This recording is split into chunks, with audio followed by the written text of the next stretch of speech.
I'm going to go ahead and call this special rules committee meeting to order. Let's go ahead and start with introductions from folks, assembly members at the table, starting with Ms. Davidson. Austin Davidson. Felix Rivera. Christopher Cameron Perez-Villa.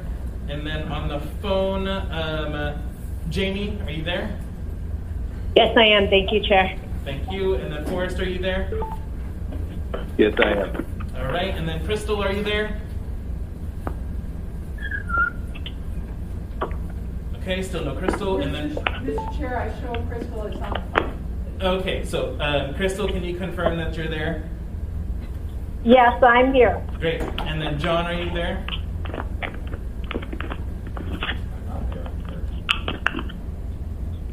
No. Ms. LaFrance. Oh, okay. Suzanne, are you there? Hi, Felix. Yes, I'm here. And then anyone else on the phone? Any other assembly members? I'm doing Diane Kaplan. Nina Kempel. Yes, thank you, Diane, and thank you, Nina. I'm not hearing any other assembly members on the phone. Okay. So, Mike Labber. Hi, Mike. All right, so for folks who, assembly members on the phone, if you want to queue yourself, please text me, and I will get you in the queue. And then today, we will be continuing our discussion on CARES Act funding with a focus on hearing from funders, systems thinkers, and economists. This discussion will help us get one step closer to being able to prioritize our list of possible actions we could take with the CARES Act Coronavirus Relief Fund monies that will be heading to the municipal coffers starting in July. So we have about 2 hours today. I'm hoping that we'll spend about our first hour hearing from our guests, and then second hour I'm hoping that we'll be able to have a concrete discussion on our priority lists, perhaps take pen to paper, and if the group is ready to do so. But at a minimum, I'd like us to be able to start talking about items of interest so groups can continue working or begin working. So I'm going to introduce our guests really quick. So on the funder side and the systems thinkers side, we have Diane Kaplan with the Rasmussen Foundation. In person, we have Ira Furman with the Atwood Foundation. We have Mike Abbott with the Alaska Mental Health Trust Authority, Nina Kempel with the Alaska Community Foundation, and Michelle Brown with United Way of Anchorage. On the economic side, we have Elisa Rodriguez and Jonathan King, both of whom are economists and serve on our Budget Advisory Commission. So to frame our first discussion, I've asked our funders and system thinkers to inform us on how they prioritize funding within their own organizations, explain why they make the decisions that they do, and give us any advice on process. So with that, I'm going to go ahead. Want to note for the record, we've been joined by Mr. Peterson, and also, just like normal Rules Committee meetings, where we should try to remain informal. So we've been joined by Pete, and then want to go ahead and turn it over to Diane Kaplan with the Rasmussen Foundation to kick us off. Thank you, Mr. Chairman. Thank you so much for this invitation to address assembly members about use of the COVID-19 funds that will be flowing to the municipality in terms of process that might be helpful. And you asked us to talk about how we decide what to prioritize in our funding and how we make decisions and any advice that we would give to you. And I'm very happy to do that. First of all, we work very closely with all of the other people that you're going to hear from today. In fact, on COVID-19 matters, we are working very closely with the Community Foundation and United Way on the AK Can Do Fund. We are working very closely with the Mental Health Trust on recommendations that we've provided to the state of Alaska on where we see gaps in funding and where we recommend that they dedicate their funds. And that document has been adopted and money allocated from the state to address those.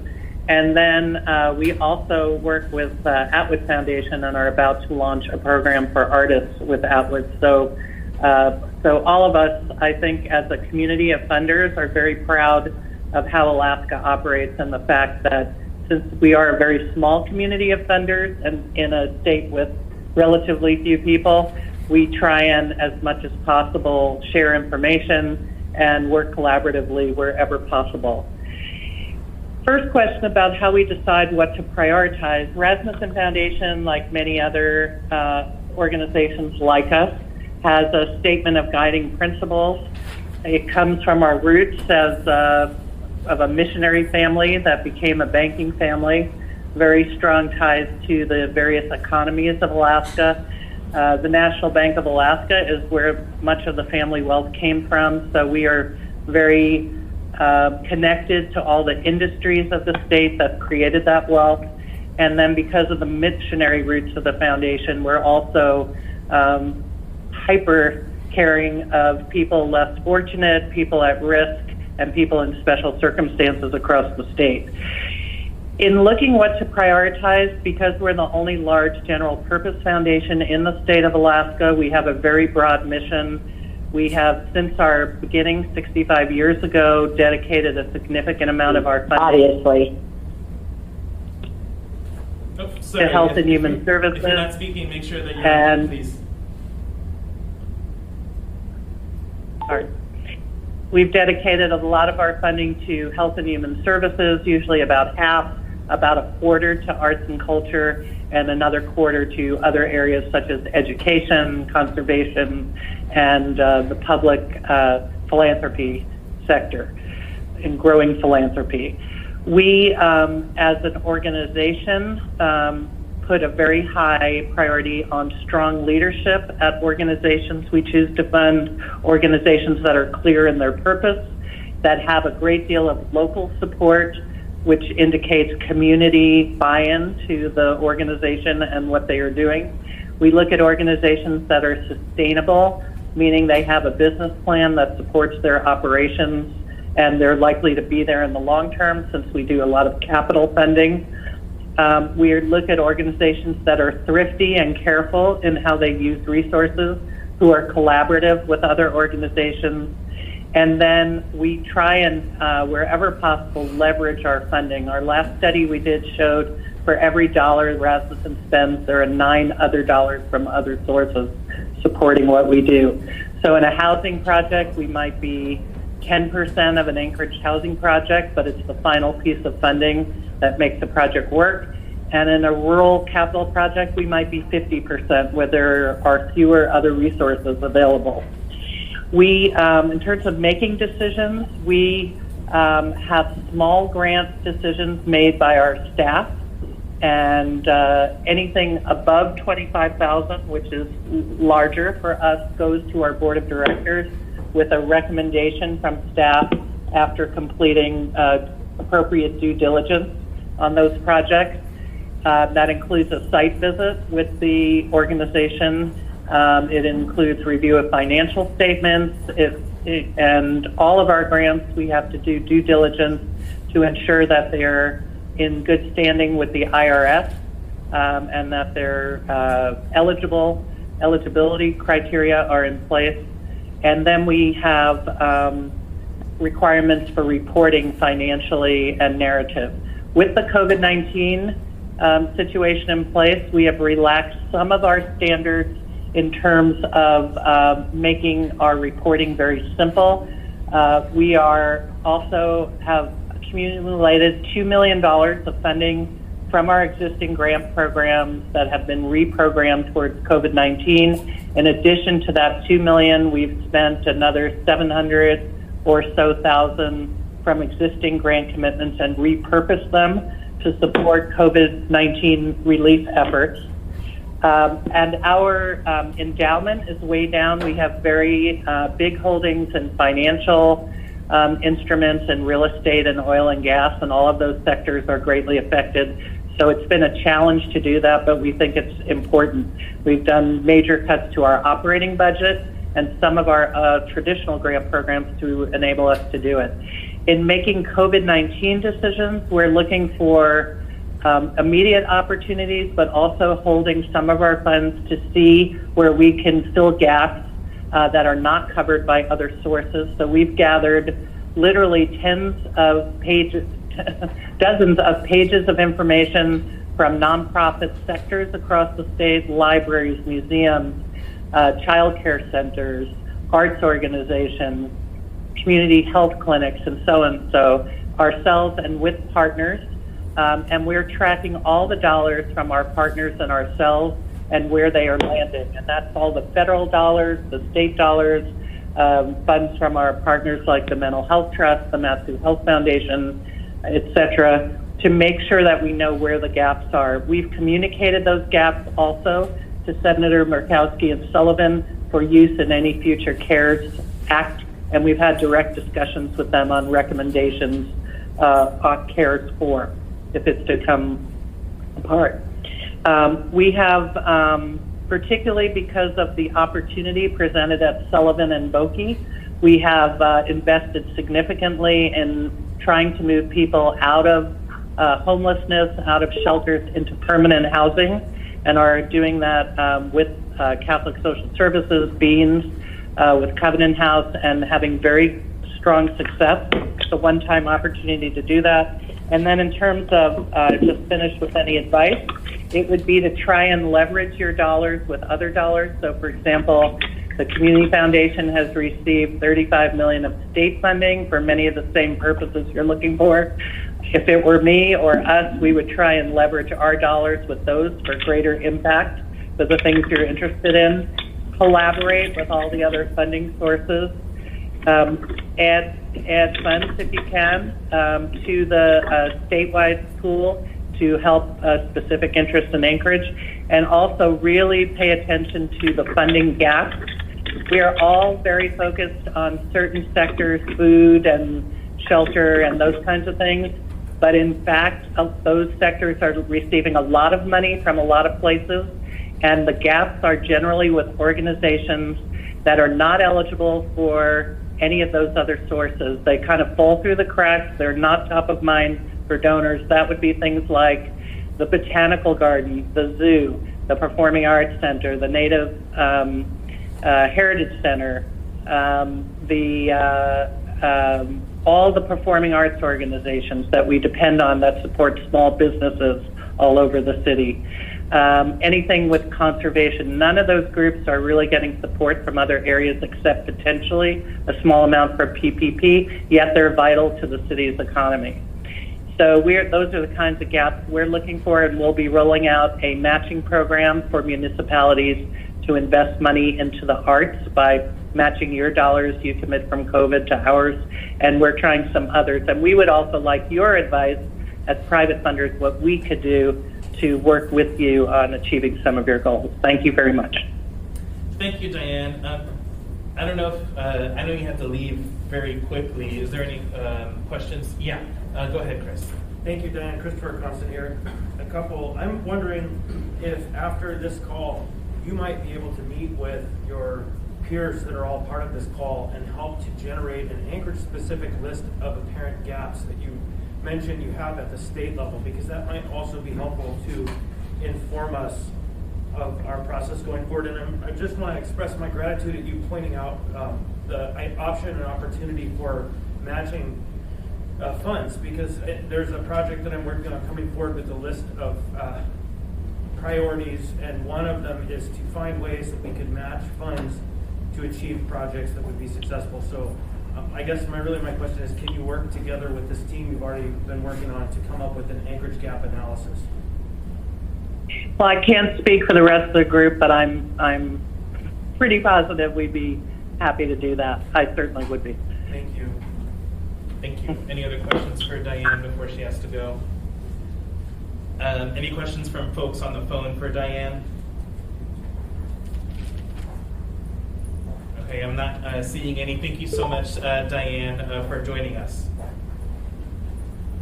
Thanks for the invitation. All right, so moving on, next we have Ira Herman with the Atwood Foundation. Thank you, Chairman Rivera. Thank you very much for inviting the funders to help you with your deliberations on spending the COVID funds. Can you hear me, by the way, through this mask? We can, but they can't. Yeah, you might want to get closer to the mic over here. Glad to do that. Where is that mic? Yeah, just right on the table right there. Okay. Is that better? Can folks on the line hear me now? Again, thanks very much for the invitation. It's a pleasure to be here in person, and it's a pleasure to see real human beings rather than something that looks like Hollywood squares on your computer screen. The Atwood Foundation is similar to the Rasmussen Foundation. It's a private family foundation. Different from the Rasmussen Foundation, it is focused on Anchorage. It's a very Anchorage-centric organization, and it's not as broad in its coverage areas as, say, the Rasmussen Foundation is.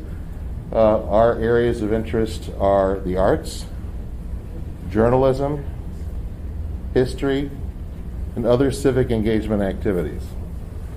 Those types of activities. I gave a lot of thought to this, Chairman Rivera. We're very different from what you're trying to do. We're a smaller operation. We put out about 80 grants a year.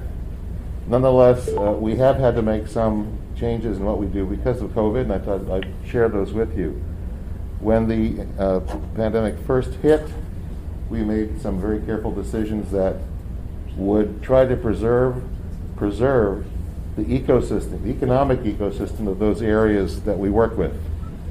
For example, the arts. The Performing Arts Center is shut down tight. Artists are out of work. They can't even get jobs waiting on tables. There's no jobs available there. And artists who are producing art, such as sculptors, painters, they're big industry, tourism. There's no tourists here. So they're hurting. So we made a decision early on to do what we could do to maintain the infrastructure of those businesses, that system. Specifically, we said we will continue to support those organizations even though they're not producing a darn thing. We're keeping them employed, keeping the systems in place so when the time comes that there is a recovery, they're ready to go. We deprioritized grants for capital equipment, buildings, heavy equipment that can wait, and we did not fund new projects, new enterprises. That was very. So those are our primary responses, and we're sticking with that. We have another round of grants next Thursday, and that's again our recommendation that we continue along those lines. So preserving the infrastructure of those economic sectors that you're going to want to have jump back into business when the opportunity comes. In the case, for example, in the arts, the day that they get the green light to open up the Performing Arts Center fully, meaning all 2,000 seats in the big hall, and the day that the audience feels comfortable enough to do that and go in there, we want those organizations ready to make things happen in there, which of course will have broader benefits to, for example, the downtown community. The arts are very much part of the vitality of the economy, particularly the downtown community. So we'd like to see that be able to kick back into place when the appropriate time comes. We have a lot of things in common with the Rasmussen Foundation, the way we process grant applications. They're processed through staff, they go through the board approves them, the checks go out. I did think about this a little broader than Anchorage. I do know, I'm going to make a suggestion that there are a couple other cities that are already out of the chute on this if you're looking for process. Take a look at Kenai and Kodiak if you haven't already. They're both online. They're both accepting applications now. They both are accepting applications from small businesses and not-for-profits. The contact for Kenai is Larry Pursley. Many of you know him. He put that in place. And the contact for Kodiak is Patricia Branson. I'll give them a call. Take a look what they've got online. I thought that's pretty helpful material. So that's my presentation. I think I didn't use up all my time, but if you have any questions, I'd be glad to answer them. Thank you. So I think what I'm going to do is go through our next three presenters, and then we'll do questions at the end. Yeah. So next we have Mike Abbott with the Alaska Mental Health Trust Authority. Thank you, Mr. Chairman. It's great to be virtually with you today.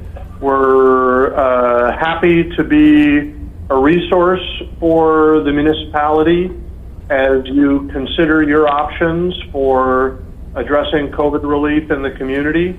The Mental Health Trust, as you know, has a relatively limited mission, and our funds can only be used in support of trust beneficiaries, which includes Alaskans with mental illness, developmental disabilities, traumatic brain injuries, substance use disorder, or Alzheimer's. So that's somewhat limiting, although there's certainly a lot of organizations that support those beneficiaries. We use processes, although we're a government entity and essentially a corporation owned by the state of Alaska. We use processes similar to the ones that you heard Diane and Irid describe, and I think likely to the ones you'll hear others describe as well. When the pandemic occurred and it became clear that it was going to significantly impact services that our beneficiaries rely on in Anchorage and across the state, our trustees deployed up to $1.5 million for the staff to direct in relatively small grants of less than $25,000 at a time to assist our partner organizations as they work to stay afloat and to maintain as much service delivery as possible during the pandemic. We found that much of our support has been needed as agencies expand their capabilities for distance delivery through telehealth and other remote delivery systems, both in acquiring the technology, acquiring the information and management systems, and then training necessary for their teams to work through those mechanisms. So we have put in place a very streamlined application review and grant execution process. Typically, we're able to process and make determinations on grant applications in 7 days or less as it relates to this COVID program. Our application has been streamlined to where I think most agencies find that they can complete the app in 30 minutes or less. And then based on that, we can give them very quick feedback and then turn their an approved application around immediately. So we've been pleased to be as nimble and agile as we could in order to help these struggling agencies maintain services in times where their typical service delivery methodology just doesn't work. And with that, Mr. Chairman, I'll pass the mic to someone else and be available for questions. Great, thank you so much. Next we have Nina Kempel with the Alaska Community Foundation. Thank you, Mr. Chairman. I appreciate the opportunity to share with the group today a little bit about what the Alaska Community Foundation has done today, specifically with the focus around funding distribution related to the COVID-19 crisis. I will. The Alaska Community Foundation has partnered with, as it's been said by others, with all of the organizations, and appreciate the opportunity to share with you today. And I guess I think I would extend the offer that Diane put forward, which is anything that we can do, any processes, advice that we can provide, given what we've learned so far. We'd be happy to have an ongoing conversation with the Assembly on those matters. I would say the Alaska Community Foundation is a public foundation, so we're a foundation created for the people, by the people. We're a statewide foundation, so we do focus on giving out grants to the statewide communities with the intent of growing and furthering stronger communities across Alaska. We do multiple grant-making processes throughout the year, but I'm going to focus on two specifically today that are related on COVID-19 because I think they will be the most useful for providing insight for what we've learned.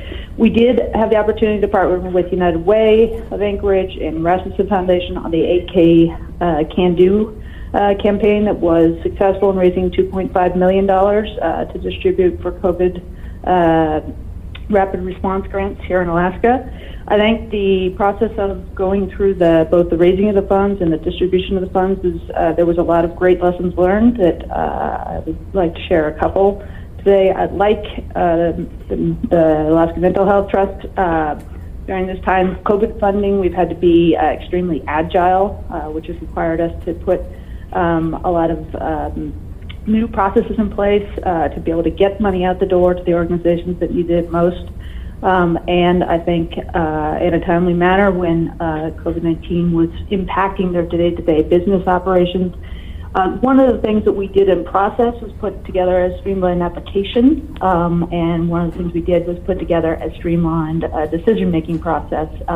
We at the Community Foundation like to have review panels that bring people from outside the Community Foundation into the decision-making process. It's part of our way of engaging the public in the public charity service that we provide. And we did that with partnering with the Rasmussen Foundation and the United Way of Anchorage, our partners in that, to distribute funds quickly. Two lessons learned that I would say coming out of 8K Can Do that we've incorporated into the next round of funding is the importance of taking the time to really get the decision criteria and the areas of focus that we wanted to prioritize very clear and communicated out broadly to all the grant applicants. Just determining who was eligible, who wasn't, what types of funding, what types of projects would be funded up front. It saved us a lot of time on the back end of actually having to answer questions and or make potential applicants go through the process when they may not have been eligible. That was certainly one lesson learned on process. And then being able to put together an application that was clear and asking for the relevant information. I would say the first round of funding that we did related to COVID-19 was so early on that organizations, many of them didn't actually know what their greatest needs were, and so being able to clarify that in further rounds has been extremely helpful.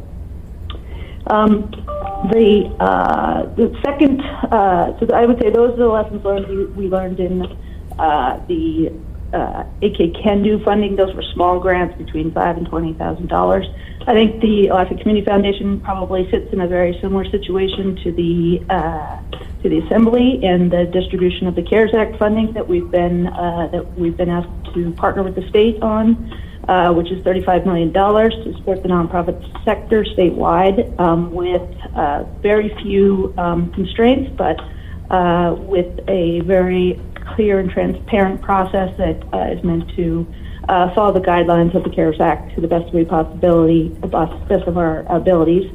I would say the process that we followed is we put together a review panel that consists of the Mental Health Trust, the Alaska Finance and Housing Corporation, Mat-Su Health Foundation, Rasmussen Foundation, Bristol Bay Native Corporation, Sea Alaska Corporation, and the Alaska Community Foundation.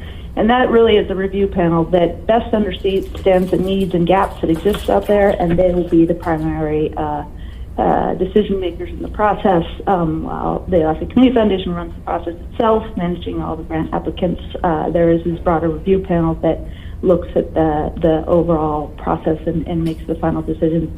I will say that we do have spent a lot of time up front with the $35 million distribution to the nonprofit sector, really taking the CARES Act, the 6 areas of allowable expenditures and prioritizing, making decisions around prioritizing certain aspects of each of those, whether it be health, public health, employment, other categories, but really being targeted in what we would likely fund and what we would not, so that we can give guidance to applicants who are applying. And we also took an initial take at allocating how we would spend the money across those 6 different buckets that I'm sure the Assembly has already had the opportunity to look at. So that has been helpful in just providing guidance to who's eligible and who's not, because I think that's the majority of the questions we get, and how we're going to prioritize funding decisions.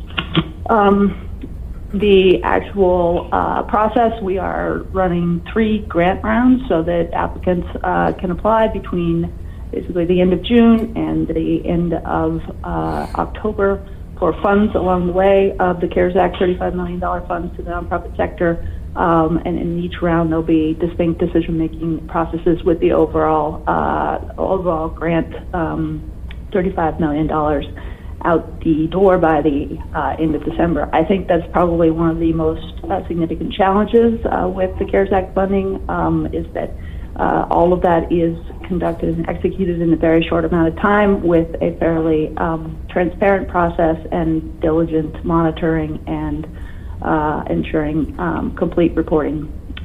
So with that, I would be happy to share any of the information that we've on process that we've gone through so far around the state CARES Act funding that we received. I think it's under similar constraints and opportunities that the Assembly has, and I will be happy to answer any questions when the Q&A comes available.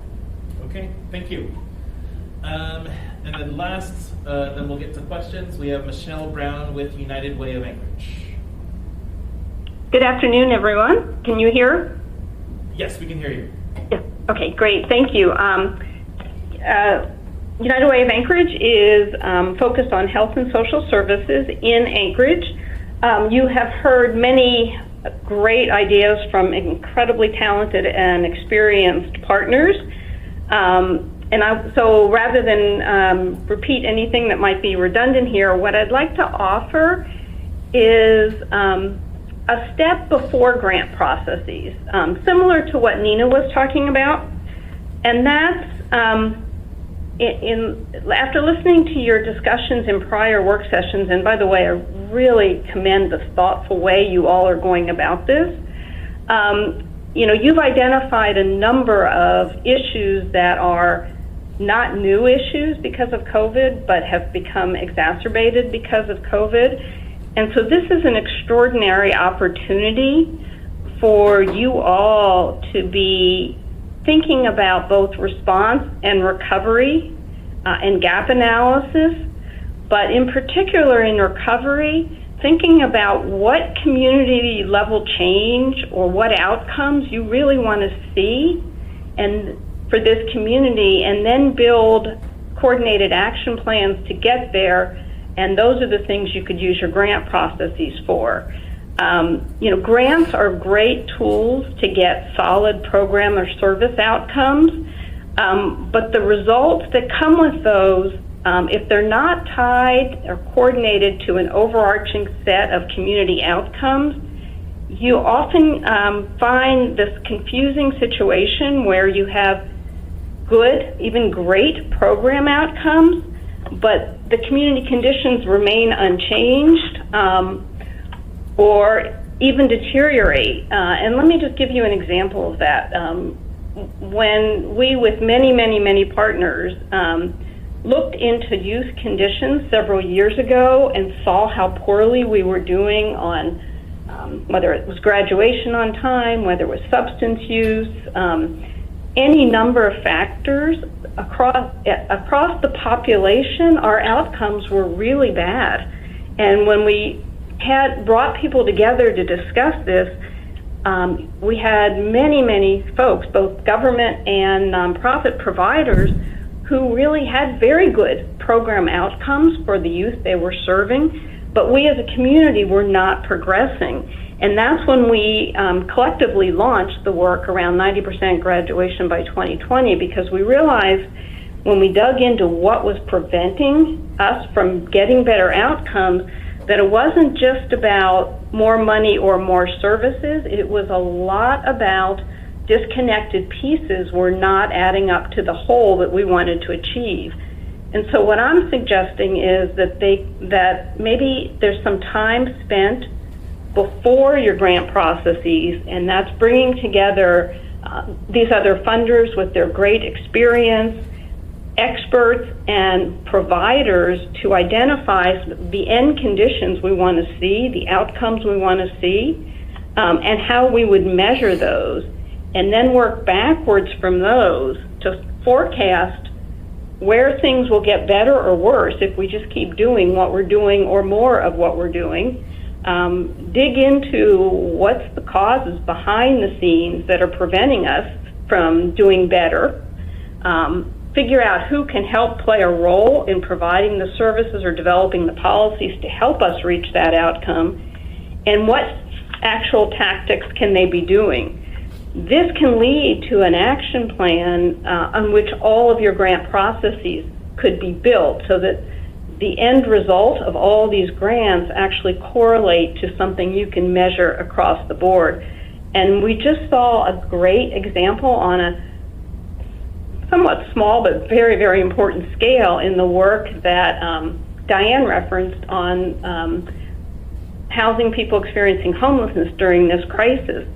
You know, the community came together and figured out what we needed to do there, which was get people housed in safe conditions and then start launching very quickly the rapid rehousing programs.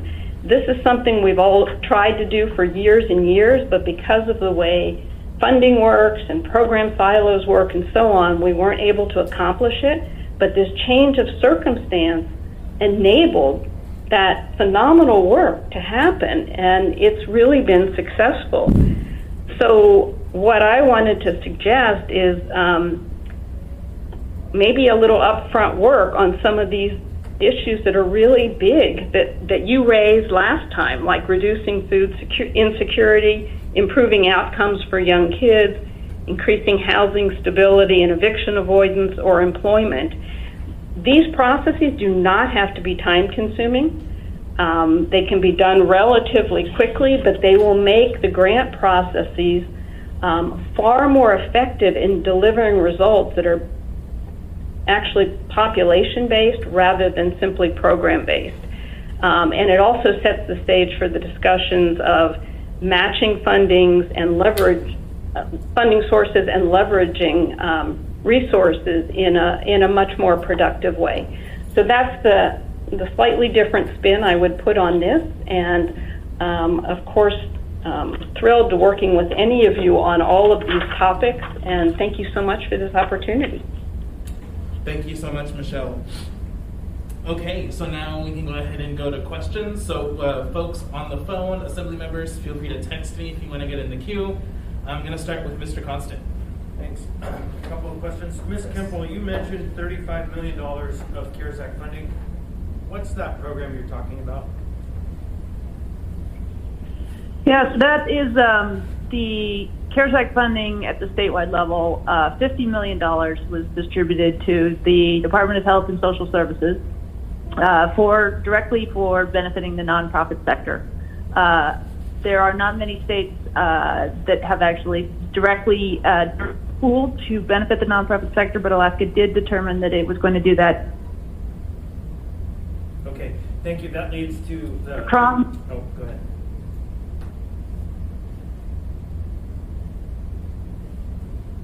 Okay, that leads to the next part of the question that I think is important.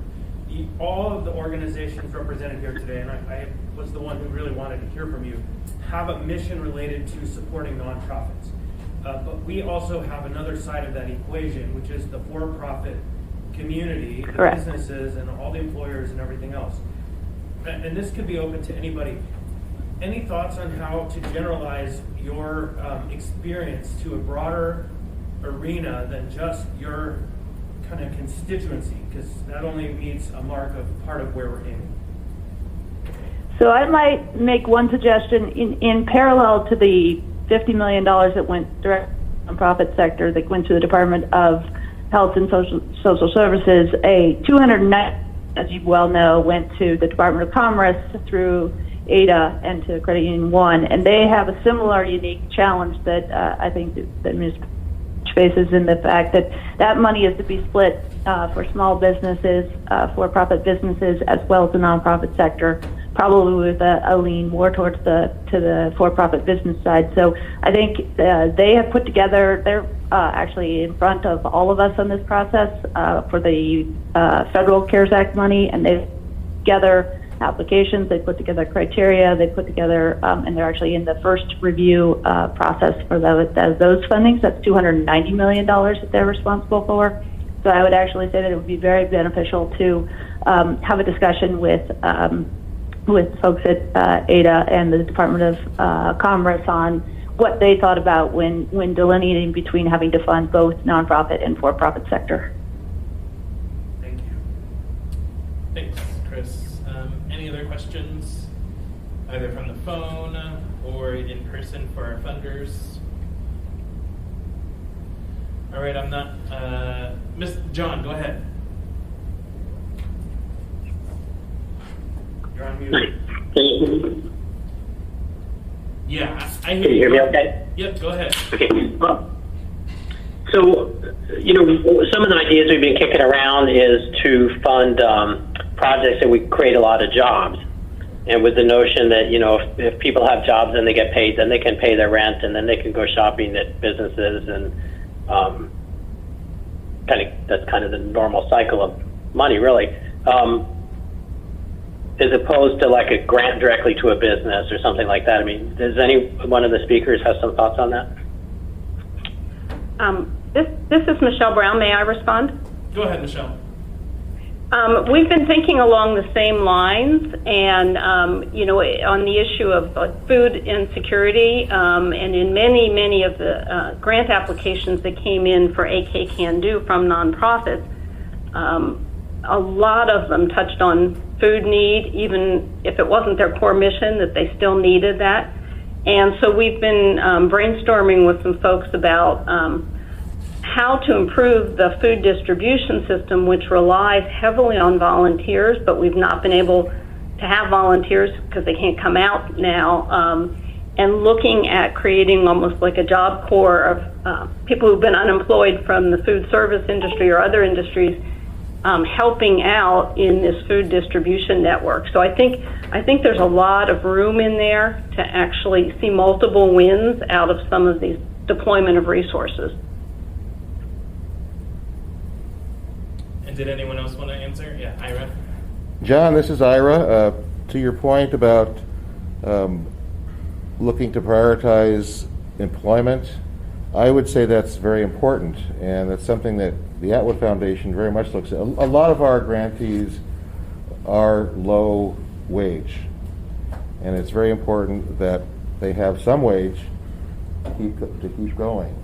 A lot of the folks who have been laid off in this town, the businesses are shut down or on a small cycle, they're low income. They do need that money to pay that rent.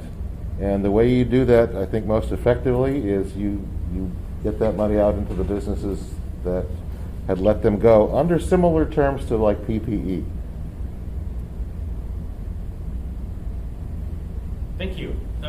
Any other funders wanted to take a stab at that? All right, I'm not hearing any. Did you have any follow-up, John? No, I don't know. In response to Ira, the PPP doesn't say, "Hey, you'll do this." It just says, "Oh, here's a bunch of money. Use it to pay your people." And kind of what we're looking at is, we have a number of shovel-ready trails projects, for example, that would hire a lot of people and say, "Okay, put out a bid. Say, bid on doing this work," and then businesses would do that, and those tend to be fairly labor-intensive and not a huge amount of training. Okay. and it kind of go that route. So there's a product. So when we're done, we go, oh, look what we did. Whereas with the PPP, it kind of just helps businesses. I mean, it's just a variety of things are done with it, but to some extent, it funds stagnation. Okay. And you don't really see any product out of it. I don't. That's my view. I don't disagree with that, John. And I think you're right. There are a lot of projects around this town that we haven't had the money to do. Brushing out trails, getting rid of dead trees, you name it. This money could be put to good use and hire people with. I'm all in favor of that. Thank you. Thanks, John. Next, I have Jamie. Thank you, Felix. So my question is, with the nonprofits, can we include assistance for 501c6s by any chance? If I might add, Mr. Chair, that's like the downtown partnership, and then some advocacy groups fall into that category, chambers of commerce, etc. The clarity that we've got, this is Nina Kemple with the Alaska Community Foundation, the clarity we've got on the direction within the nonprofit, 501c6s and 501c14s are not eligible for the funding coming through the CARES Act, as well as the other entity that is sort of a question mark is the Community Foundation has traditionally provided funding to tribal organizations, and it has been sort of requested that we hold on funding tribal organizations as well at this point until that larger picture on how the funding structure will work for tribal organizations has been determined. So we are currently not including 501(c)(4)s, C4s, and C6s in the consideration set, and we are waiting on to hear on tribal entities. So if I might, Mr. Chair, So, Jason could answer that. Can I follow up with that really quick? Sorry, Chris. Yeah, go ahead, Jamie, and then I'll go to Jason. Okay. So I guess my question is, not all these entities as a C6 necessarily make profit off of it. They basically break even, but these organizations, I'm getting inundated with emails of concern because these businesses, what we call businesses, but they're about to fold. Is this a federal thing, or is this something that we as the Muni have decided, or you guys have decided not to maybe include the C6s and the C4s? Just for clarification. Yeah, no, it's a very good question, and I think that the one of the interesting things about process here is I think that the state is still determining what the requirements are from the federal CARES Act funding and trying to translate that down to entities like the municipalities and to the Alaska Community Foundation. But it's my understanding that this is actually federal CARES Act delineation, and the best resource that I can say is the OMB office, the state OMB office. They've been the one that's determined for us who's eligible and who's not. There's also been some discussion around 501c19s, the 501c19s, and whether or not they'd be included. So I would contact Laura Kramer at the OMB office, the state OMB office. They've been incredibly helpful in delineation for us on what is capable of then being funded and not. But the direction for the 35 or the $50 million of CARES Act funding for us is that it is for 501c3s only. And okay, I know Laura Kramer. I can get some information from her, but if she's saying actually, it's Jamie, okay. Hold on, Jamie. So I'm going to actually turn it over to Jason to provide a little bit more context as well.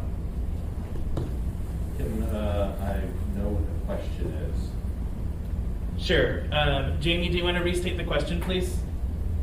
Sure. I'm wondering if with the $156 million that we have coming, right, can we include the 501c, I think she just said 4s, and also my question was more, can we also include the 501c6s, because some of these businesses, although they are considered businesses, tax purposes, they actually break even, and they are still considered a nonprofit, and many of these businesses, I'm being inundated with emails, that these businesses are ready to fold, and they're good for our community. These are people that help our community, and just trying to figure out how we can help them out as well and include them.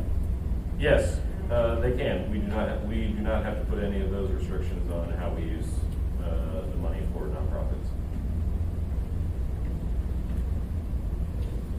Wait, did you just say yes? We can include the 501c6s? Yes.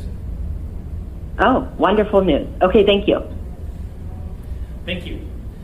All right, any other discussion before we move on to our next group? All right, I'm not seeing any. Thanks, everyone, for joining us and providing your advice and perspectives and telling us what your organizations have been doing. Feel free to stay on the line if you want, but otherwise, have a good day. So next, we're going to switch to our next discussion. So I've asked our economists to give us advice on what might provide the best, quote, shot in the arm in the economy, specifically weighing in on how we might judge funding X idea versus Y idea from an economic perspective. So I'm going to go ahead and start with Alyssa, if you want to go ahead and kick this off. Hi, thank you so much for the opportunity to talk today. I really appreciate it. And I appreciate that you all are giving these issues such careful consideration. So in looking at some of the things that we could do with the CARES Act funding, I wanted to address a couple of ideas that have come up. And so the bigger one being rent abatement. And so we had a long conversation about the impact of rent abatement. And there are some really interesting studies on the economic impact of eviction specifically. And suffice it to say that to the extent possible, if we can avoid evictions, all for the better. It's very expensive. You can kind of think of it from the landlord perspective, to have to spend all the time to try and find a new person to come in. Your rental in the meantime is vacant. From the renter perspective, it's also very expensive to have to go to a new rental location. If you are lucky enough to be able to find another place to go to, you have to then put down first, last deposit, those sorts of things. And also when we go through the eviction process, there's a burden on the court system, et cetera. And so there's a study from New York that estimated that just the eviction process alone, not kind of the ripple effects, cost around $8,000 for each individual eviction. And it goes on to say that although we're just looking at kind of those really immediate impacts, there are much longer term impacts that result out of potential homelessness that occurs from eviction in the process of eviction that are even bigger on children. And that's something that still needs more study, but just from a child welfare perspective, to think about the impact of evictions as a really long-term potential impact of COVID-19. We think about the health impacts, but there could be some really significant impacts to children who then experience both eviction and potentially homelessness. We also discussed, sorry, hang on just a moment, bringing up some of my notes, child care facilities. So kind of thinking about this almost in the hierarchy of needs. We need to have housing. If we're going to have a job, if we're going to be successful, economic players, so to speak, we need a house that we can go to. We need a home. We need a safe place for cleanliness purposes, and to use as a safe place to go back and forth from work. So that's kind of step one. We need food. We need shelter. Those sorts of things. We also need childcare if we have children, in order to be able to participate in the workforce. And so the state has a subsidy program that allows people of certain income levels and who meet certain criteria to have child care vouchers. If those facilities are not open, which a lot of them still aren't, then people can't use those vouchers. So they may have a subsidy coming to them, and we might show it kind of on the books as impact going to people, but they're unable to access it because the child care facilities themselves are not open. And so we talked about giving not the people, because they already have a subsidy, but giving the subsidy specifically to child care facilities, and specifically those that are taking those vouchers. So that we're really targeted with our impact in trying to get people who are most in need of assistance, that assistance, and to be able to use the assistance that they're getting. Beyond that, we talked about community work programs. We talked about grants to small businesses, is already happening in several different forms, both federal and state, and then direct payments to individuals. And so when you're kind of thinking about these things, purely from an economic standpoint, we're really trying to think about, what's the multiplier? How are people going to spend the money? What populations and what activities are going to result in people spending that money locally and it kind of recirculating throughout the economy? But something else that we have to consider Jonathan and I, who you'll hear from in a minute, were just kind of texting and emailing back and forth, and he brought up a really great point that I'll let him expand upon. But we want to make sure we don't lose those kind of staples of our community that were doing well before COVID, but then won't come back. So really thinking about how can we use our funding to help long term, to make improvements. And that's one of the main considerations for community works programs is we can help someone right now by getting them some income that they can spend, but then we are also having a long-term positive impact on our community. We just want to make sure that those options and opportunities are available to everyone. So when we're talking about trail maintenance or building new trails, those really focus on only our able-bodied Alaskans and folks in Anchorage. So we want to make sure that if we're looking for those opportunities to the best extent that we can, we give opportunities that are open to all people who might need them. So I think with that, I will stop, and I'm assuming we'll have some opportunity for questions later on. Thank you. Jonathan, you want to go ahead and add to this conversation?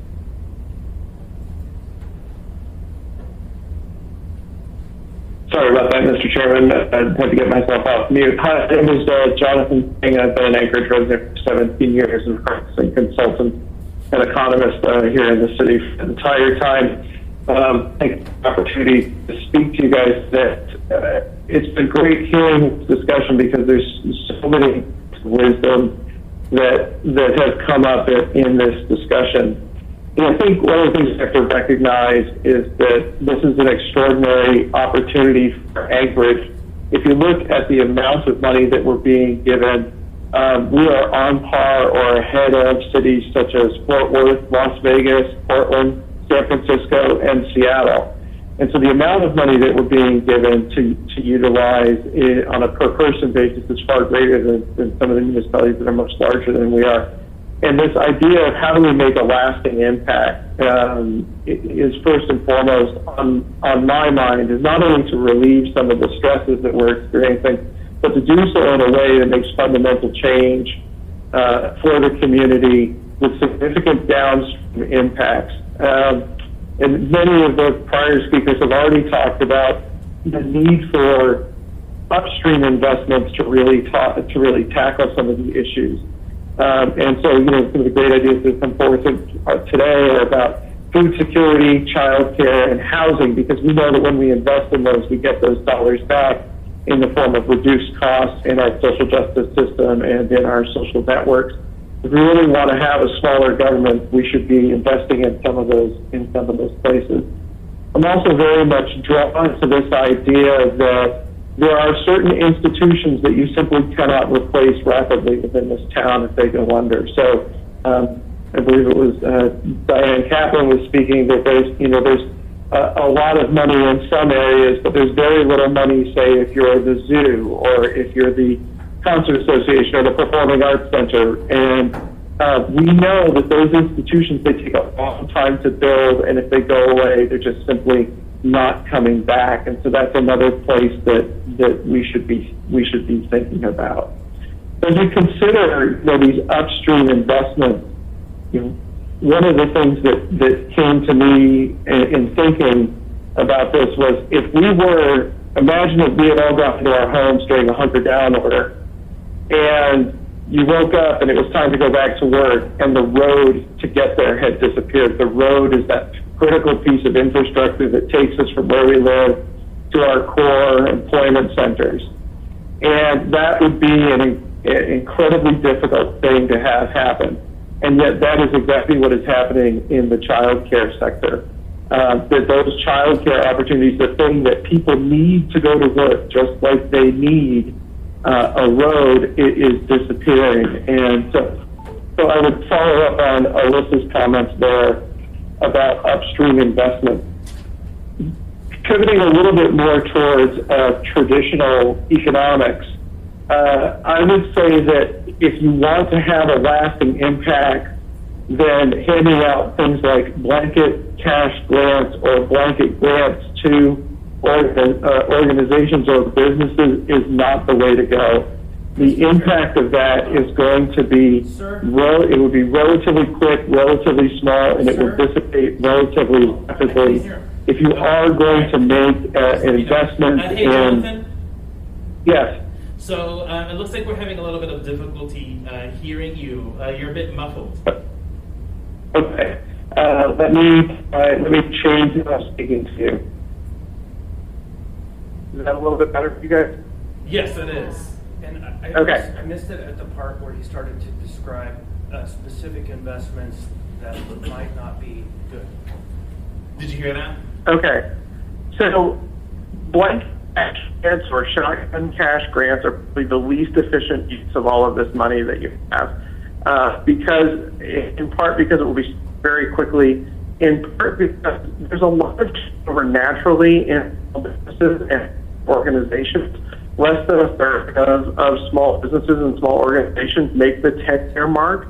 And so if you were to pursue something like cash grants, you would be spending out a lot of money that would be used inefficiently. And so if you were to go down the road where you wanted to do cash grants, you should be making sure that you are investing in businesses, in organizations that have tenure, that have good management, and perhaps, as the Rasmussen model indicates, where they have other monies that are coming in the door, and the municipality's money would just be the money that gets them over the line and keeps them going, as opposed to everything that they need. That is a model for success that has long-term impact on the economy. So I think with that, I guess I'll give it over to questions. There's one last thing that I'll say, which is a question that came up earlier, which is about cash grants or unemployment aid to individuals. I'm increasingly hearing within the community that small businesses are struggling to actually find workers in cases, in part because, not just because of childcare, but in part because of the increase in federal aid to the unemployed, which is, of course, scheduled to run out on July 31st. Just remember that if you were to go to cash grants to individuals, that in some ways you are competing with the natural labor market, and you'll discourage some people from returning to work in the natural labor market, which has an effect on small businesses. And we are seeing in this community where people are having trouble bringing workers back into the workforce. So that's just one of the prior questions about cash aid to individuals. There's a lot of for that. There's a lot of money out there for small businesses. It's an opportunity for Anchorage to be much more targeted, to really thinking about the long term. Thank you. Thank you. All right. Any questions? Again, folks on the phone, you can text me and I can put you in the queue. Yeah, go ahead, Cameron. Thank you. So what I heard, just using my active listening skills, was that the distribution of cash was not an efficient model, but identifying whether an organization is sustainable and well run and sort of has some indicators that it's a smart investment. And I guess I just want to go into that a little bit deeper and understand if it's a strong, sustainable organization, then why would that necessarily need funds as opposed to an organization that is sort of emerging and developing and growing and is a little bit more on the edge, where this would be something that would hold them as they continue to grow and develop. I guess I'm just trying to understand that sort of strategy in terms of investing. Yeah, well, I think one of the things is, in hearing that, is we can't conflate age with need, right? And in the example that you just gave, we are in extraordinary circumstances.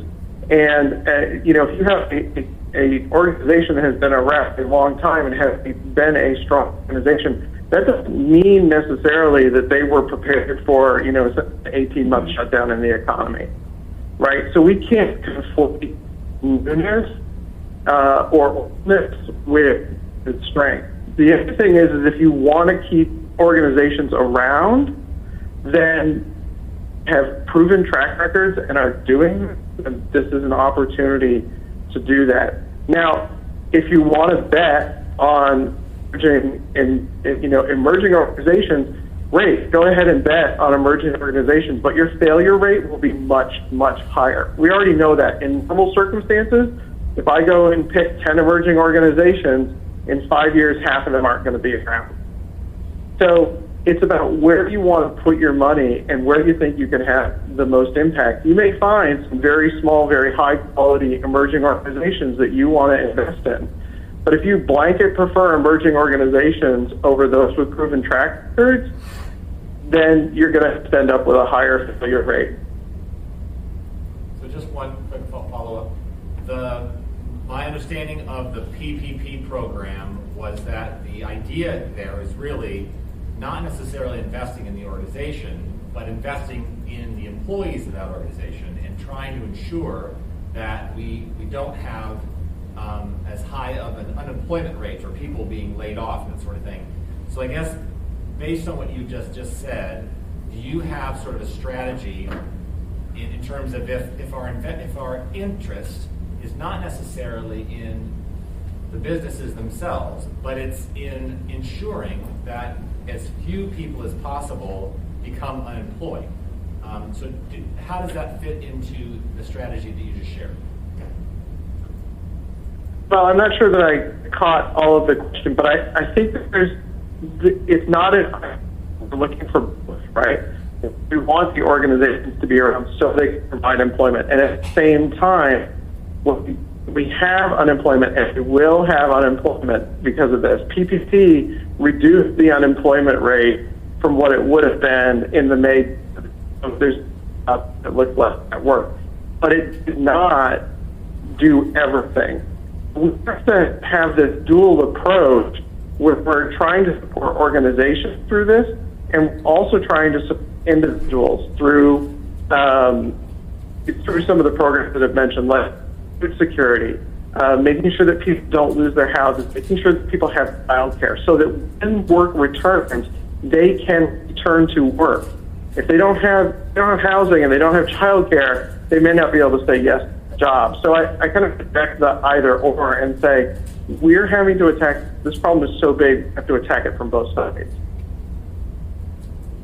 Thank you. Thank you. Chris. Thanks. Along those same lines, I struggle with the idea of subsidizing businesses directly. We heard a conversation last week that how in the world would we be able to determine which businesses, just by the sheer nature of the market today versus yesterday, weren't already on the way out the door and we're going to shut because they just weren't a business meeting current needs, and we would just be spending money to maintain a business that would otherwise have gone out anyways. And so what are some alternative models? In my opinion, the most important thing we do is get money into the people of low and middle income Alaskans, but not in such a way that we do what you described to begin with, which is just cash payment that is evaporated once it's out there, but instead has multiple bottom lines. And for me, that's where the work, the childcare and housing are very important. What is your theory on us making selections or making investments that don't involve us picking winners and losers, but instead allow the individuals with the money in their own pocket to do that?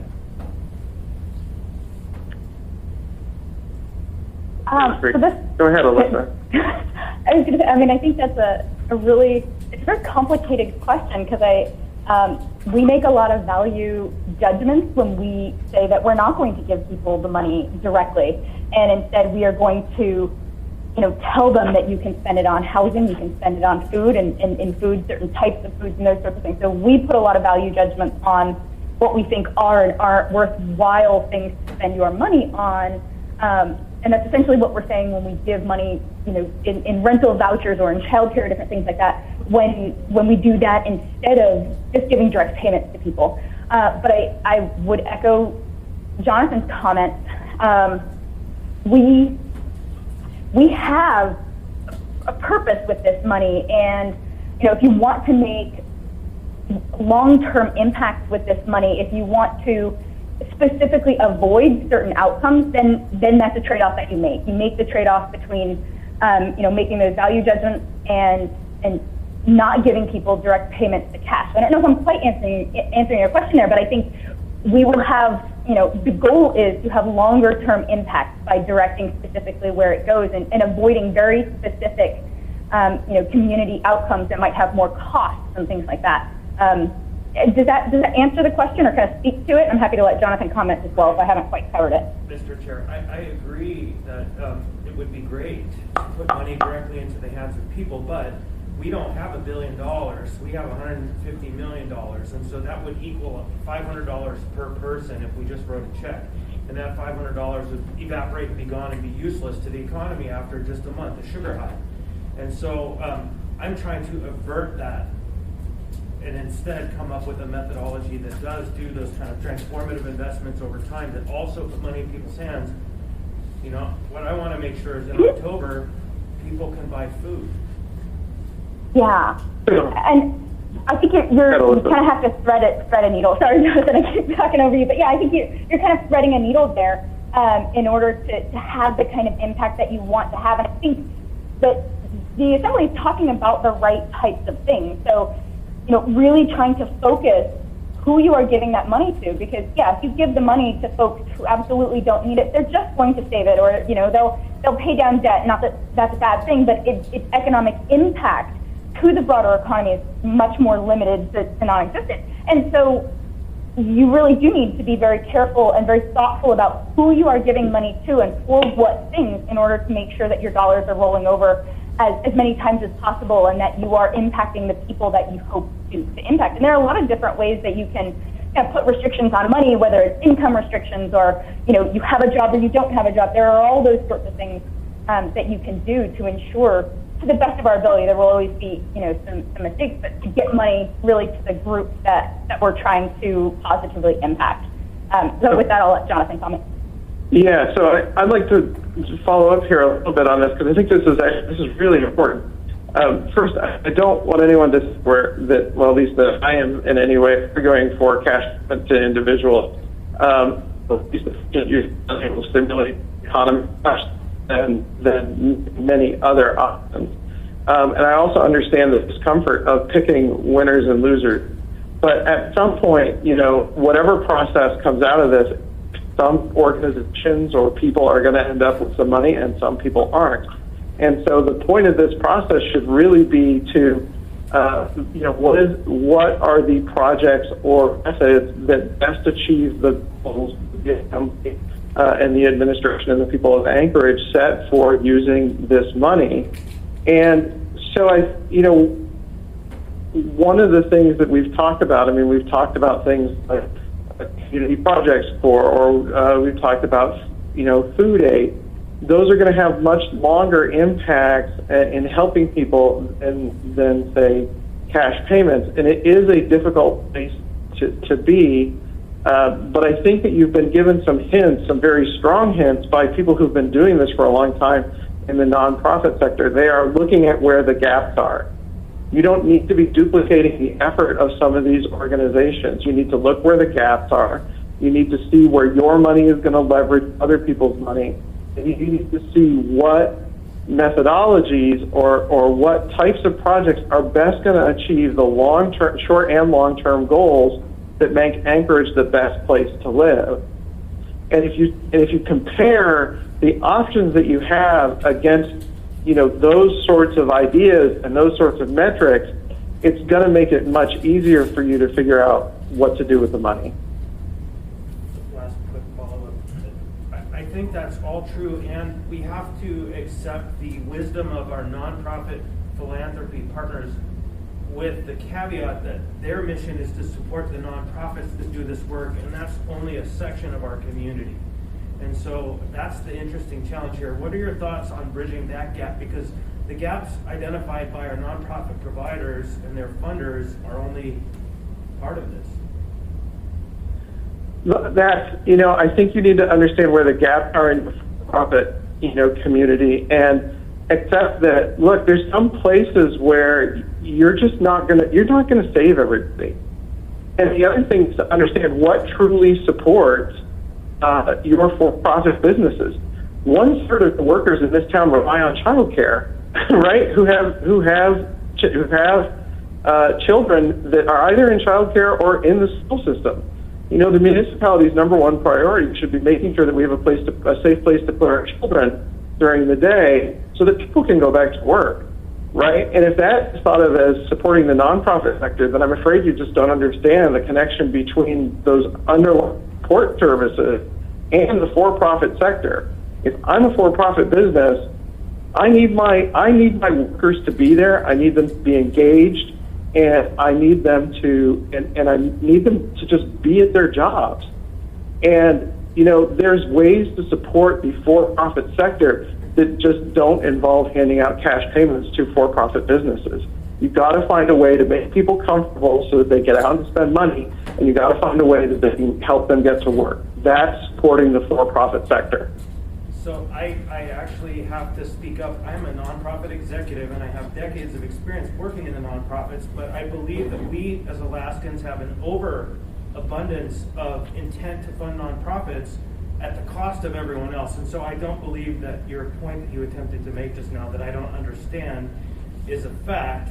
I do understand, and I'm very sensitive to both sides of that equation. And I think we have a duty to think beyond what our nonprofit partners and the philanthropists that support them are willing to say is our priority. But as I said before, I'm the one who advocated to hear from them today. And so it's an important conversation. I want you to remember that one of the things I said was that it provided you with a process, looking for where the gaps are, knowing what their vision is. Not that you have to align with them, but that they provide a process, right? That they have experience in this process. And can you use that process to support all the different sectors of the economy? It's not that you have to align with everything that they do, but they have a process that has worked. This is Alyssa. I want to hop in here as well, if I may.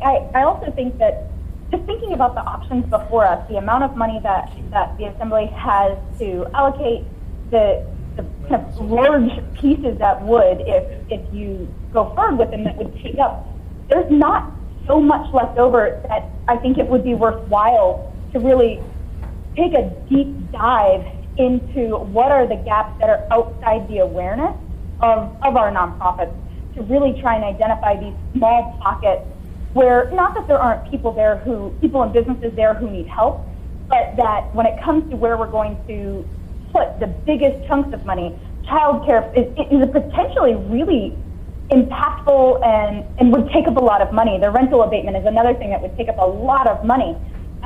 There's not so much left over that are really in-depth, in my opinion, that are really in-depth look into what are those gaps that we haven't identified. I think that would take up so much time and so much funding, essentially, that the benefits just wouldn't, you have such a small return on your investment there, because you would be doing that to focus a very small amount of your money in these little additional gaps that haven't been identified by the nonprofit.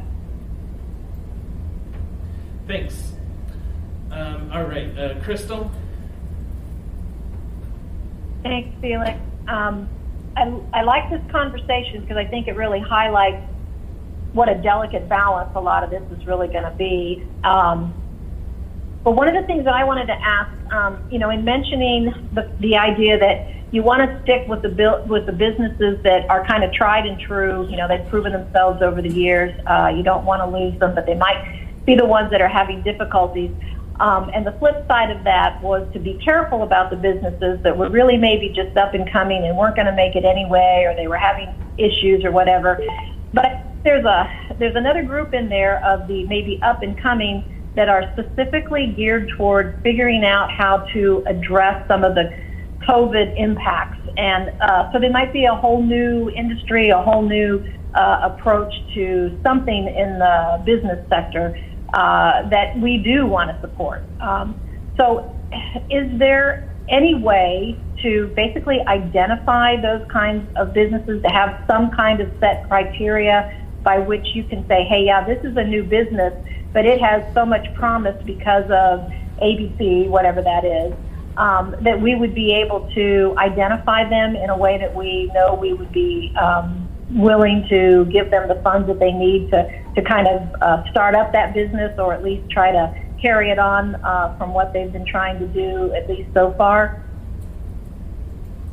This is Alyssa. There's none that I can think of. My initial thoughts are that those businesses that started up, and so in my day job, I am the director of the Alaska Manufacturing Extension Partnership, and we have a handful of businesses that started up specifically to respond, create, and manufacture PPE, for example. And those businesses, although they spun up specifically to address COVID, they might have a lot of promise. They're also not the kind of businesses that need help right now with this funding. Because they've sprung up to respond to COVID, they kind of, at this moment in time, they have a built-in market, they have built-in customers because they're responding to such an immediate need.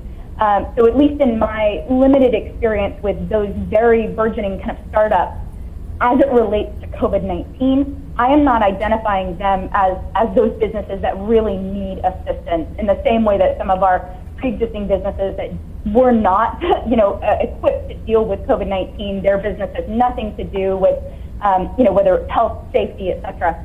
I'd like to hear from Jonathan on this, but I can't think of any specific ways to identify those businesses. But I also think that, again, the return on investment of trying to do that might not pan out. So first of all, I want to acknowledge that my best guess was that Alyssa was going to provide this answer because this is one of her expertise, and so I'm in line with her. One of the things we have to realize, COVID is a transitory event, and it's going to be with us for 18 to 36 months, and it's going to be lasting months. And identifying businesses that maybe are helping with COVID that might be very useful now, if they may not survive in the long run, right? Because the world will change. The question at the beginning started with old versus new businesses, and I actually think that it's the wrong terminology than maybe I started at the beginning. I'm thinking more about business quality. Do you have a business plan? Do you have a track record? Right? Do you have a track record that shows quality? Do you have a board of directors? Would a private investor come along at this time and put some additional skin in the game? Right? To be really thinking about what does quality mean if you were to focus on businesses and things out there. And I think that's a difference in terminology between old and new. I'm not sure that old and new helps us. Is places and areas where we can make these investments where quality counts. The other thing is that I want to say is I don't know who I just got in a tangle with on the phone, but I recognize that I contributed through the use of the term "you don't understand," and that was supposed to be a global "you," as in people may not understand, and not the individual on the other end of the phone. So I want to, be a big boy and eat my crow and apologize for contributing to that it's a hungry afternoon. So my apologies. Thank you. Did you have any follow-up, Crystal? Well, I guess just a little bit, and maybe there's not a real good answer to it right now, but I wasn't thinking just specifically of COVID-related responses. I'm thinking of COVID impacts, because there are businesses that are going to do things differently. And there may be businesses cropping up right now thinking, well, now that we have a new normal out there, we need to make sure that we can respond appropriately. So it may have nothing to do with creating PPE, but it might have a lot to do with how people interact with the business world in general and the kinds of services they're looking for, the kind of products they're looking for. There could just be a range of that. And so I guess my question is, how do we make sure that we can actually support those? Or maybe we're not. Maybe we're not in the business of trying to help new businesses right now. And of course, I get the conversation about the old businesses versus the new. I don't necessarily mean that either, because I was talking more established and those that, like you said, have a track record. But again, if we're trying to build something out of this and try to use money that has more of a long-lasting impact, I think we need to look at what those upcoming new businesses might be that will function well in a new normal. So I was just looking for how do we help identify those and make sure that, or at least have a way to help them if we so choose. Well, if that's something that's important to the assembly, right? You have a relatively large pot of money that, yes, it can disappear quickly, but there's a number of innovation stimulation processes that run throughout the state where people give out grants to emergent organizations or emergent businesses after they go through some form of competitive process. And I don't know if it falls under the CARES Act as possible, but maybe you set aside a small pot of money or a certain percentage of money if you just to go through or support some of those processes. And if this area is really important to the Assembly to stimulate the future development of the Anchorage and Alaskan economy, that might be something that you consider as you think about all of the different ways that you can spend the money. I want to echo Jonathan's statements. I was thinking of SBIRs and different programs like that. The university has recently kind of made a pot of money available to exactly the kinds of businesses that now I understand that you're talking about. So maybe they're not brand new, but they are pivoting in some way, and they're doing something that's innovative in response to COVID. It might not be direct services to those in need of PPE or who are sick, et cetera, but just looking at how has the world changed and pivoting their business to continue to be successful, but they need a little bit more help because those pivots can be costly. And so I think I would definitely echo what Jonathan is saying. And I'm happy to provide some examples, some different organizations that the community could essentially kind of try to piggyback on and say, okay, you've been identified through a competitive process, whether you want to follow a very similar process and say, okay, if you didn't get money through here, but you followed a similar process, we'll give you money. Or if you want to piggyback on them and say, okay, you did such a great job and you were successful in competitively getting this grant because of your pivot, et cetera, we want to give you money to help you as well. Because oftentimes those grants, are still relatively small and they could use additional funding. So there are processes in place. There are programs that you could piggyback on, those sorts of things if you really wanted to take a portion of money and focus on those specific businesses. All right, great. Thanks. Thank you both. Thank you, Felix. Thanks. So next I have John. Thanks. So there's been a lot of talk from several people there about supporting childcare. So are there recommendations how we would best do that? Yeah, this is Alyssa. So I think I mentioned earlier the state has a subsidy program that if you meet certain income requirements and different program requirements, a family can be eligible. I believe it's per child up to around $700, and you essentially get a child care voucher. You have to use that at a child care facility that actually accepts those vouchers.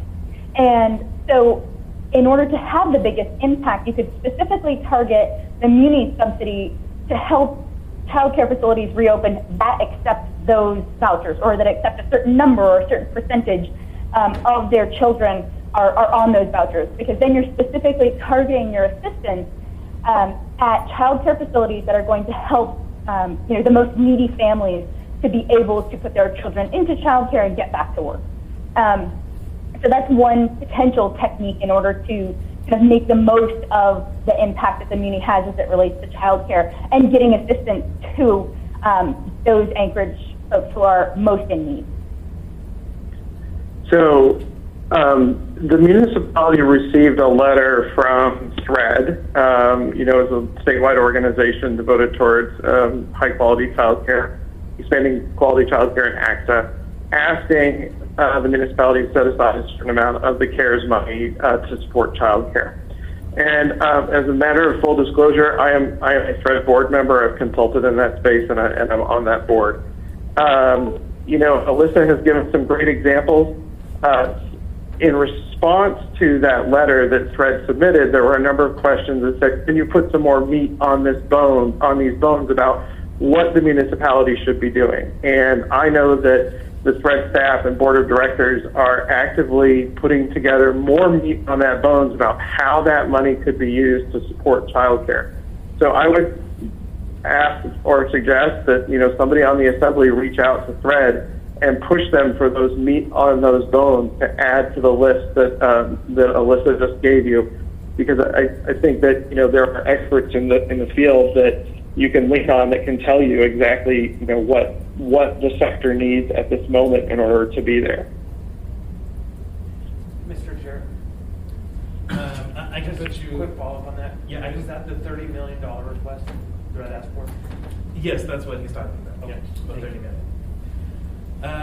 Anything else, John? No, that's good. Thank you. Good discussion. Cameron? Yeah, my question is actually I'm ready to start to discuss this, and so I'm just wondering if whenever we transition from asking questions to the discussion, I have some things that I want to share. Okay, great. I think we are about there unless we have anything else, any other questions. Awesome. Well, thank you so much, Alyssa and Jonathan, for that very insightful discussion.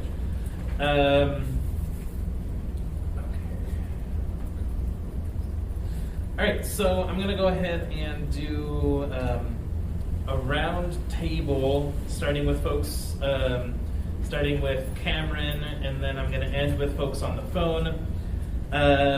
First, just want you to share any thoughts on the discussions that we just had, if anything clicked in your mind. And then second, want to have asked the same question that I asked at the end of the last Rules Committee meeting, which is, okay, now that we've had all these discussions, are you ready? So let's go ahead and start with that, and I'll start with Cameron. Okay, let me see if I can organize my thoughts. The first reaction is that, so just a quick context. I mentioned this before, but we're really small. With the organization I run, it goes through the process of granting as well, and we go through many of the same processes that we heard today, and so I'm familiar with that. And there are agencies that are granting that were not mentioned there as well. There are other organizations that are sending out grants. The Arts Council is going to be doing a number of grants. So there's other organizations there. So I think that there's value in thinking about who's sending out funding and where is it going, as a way to kind of get a sense of a scan of the environment, right? I don't think you're going to do an exhaustive process there, but I think that's helpful to know.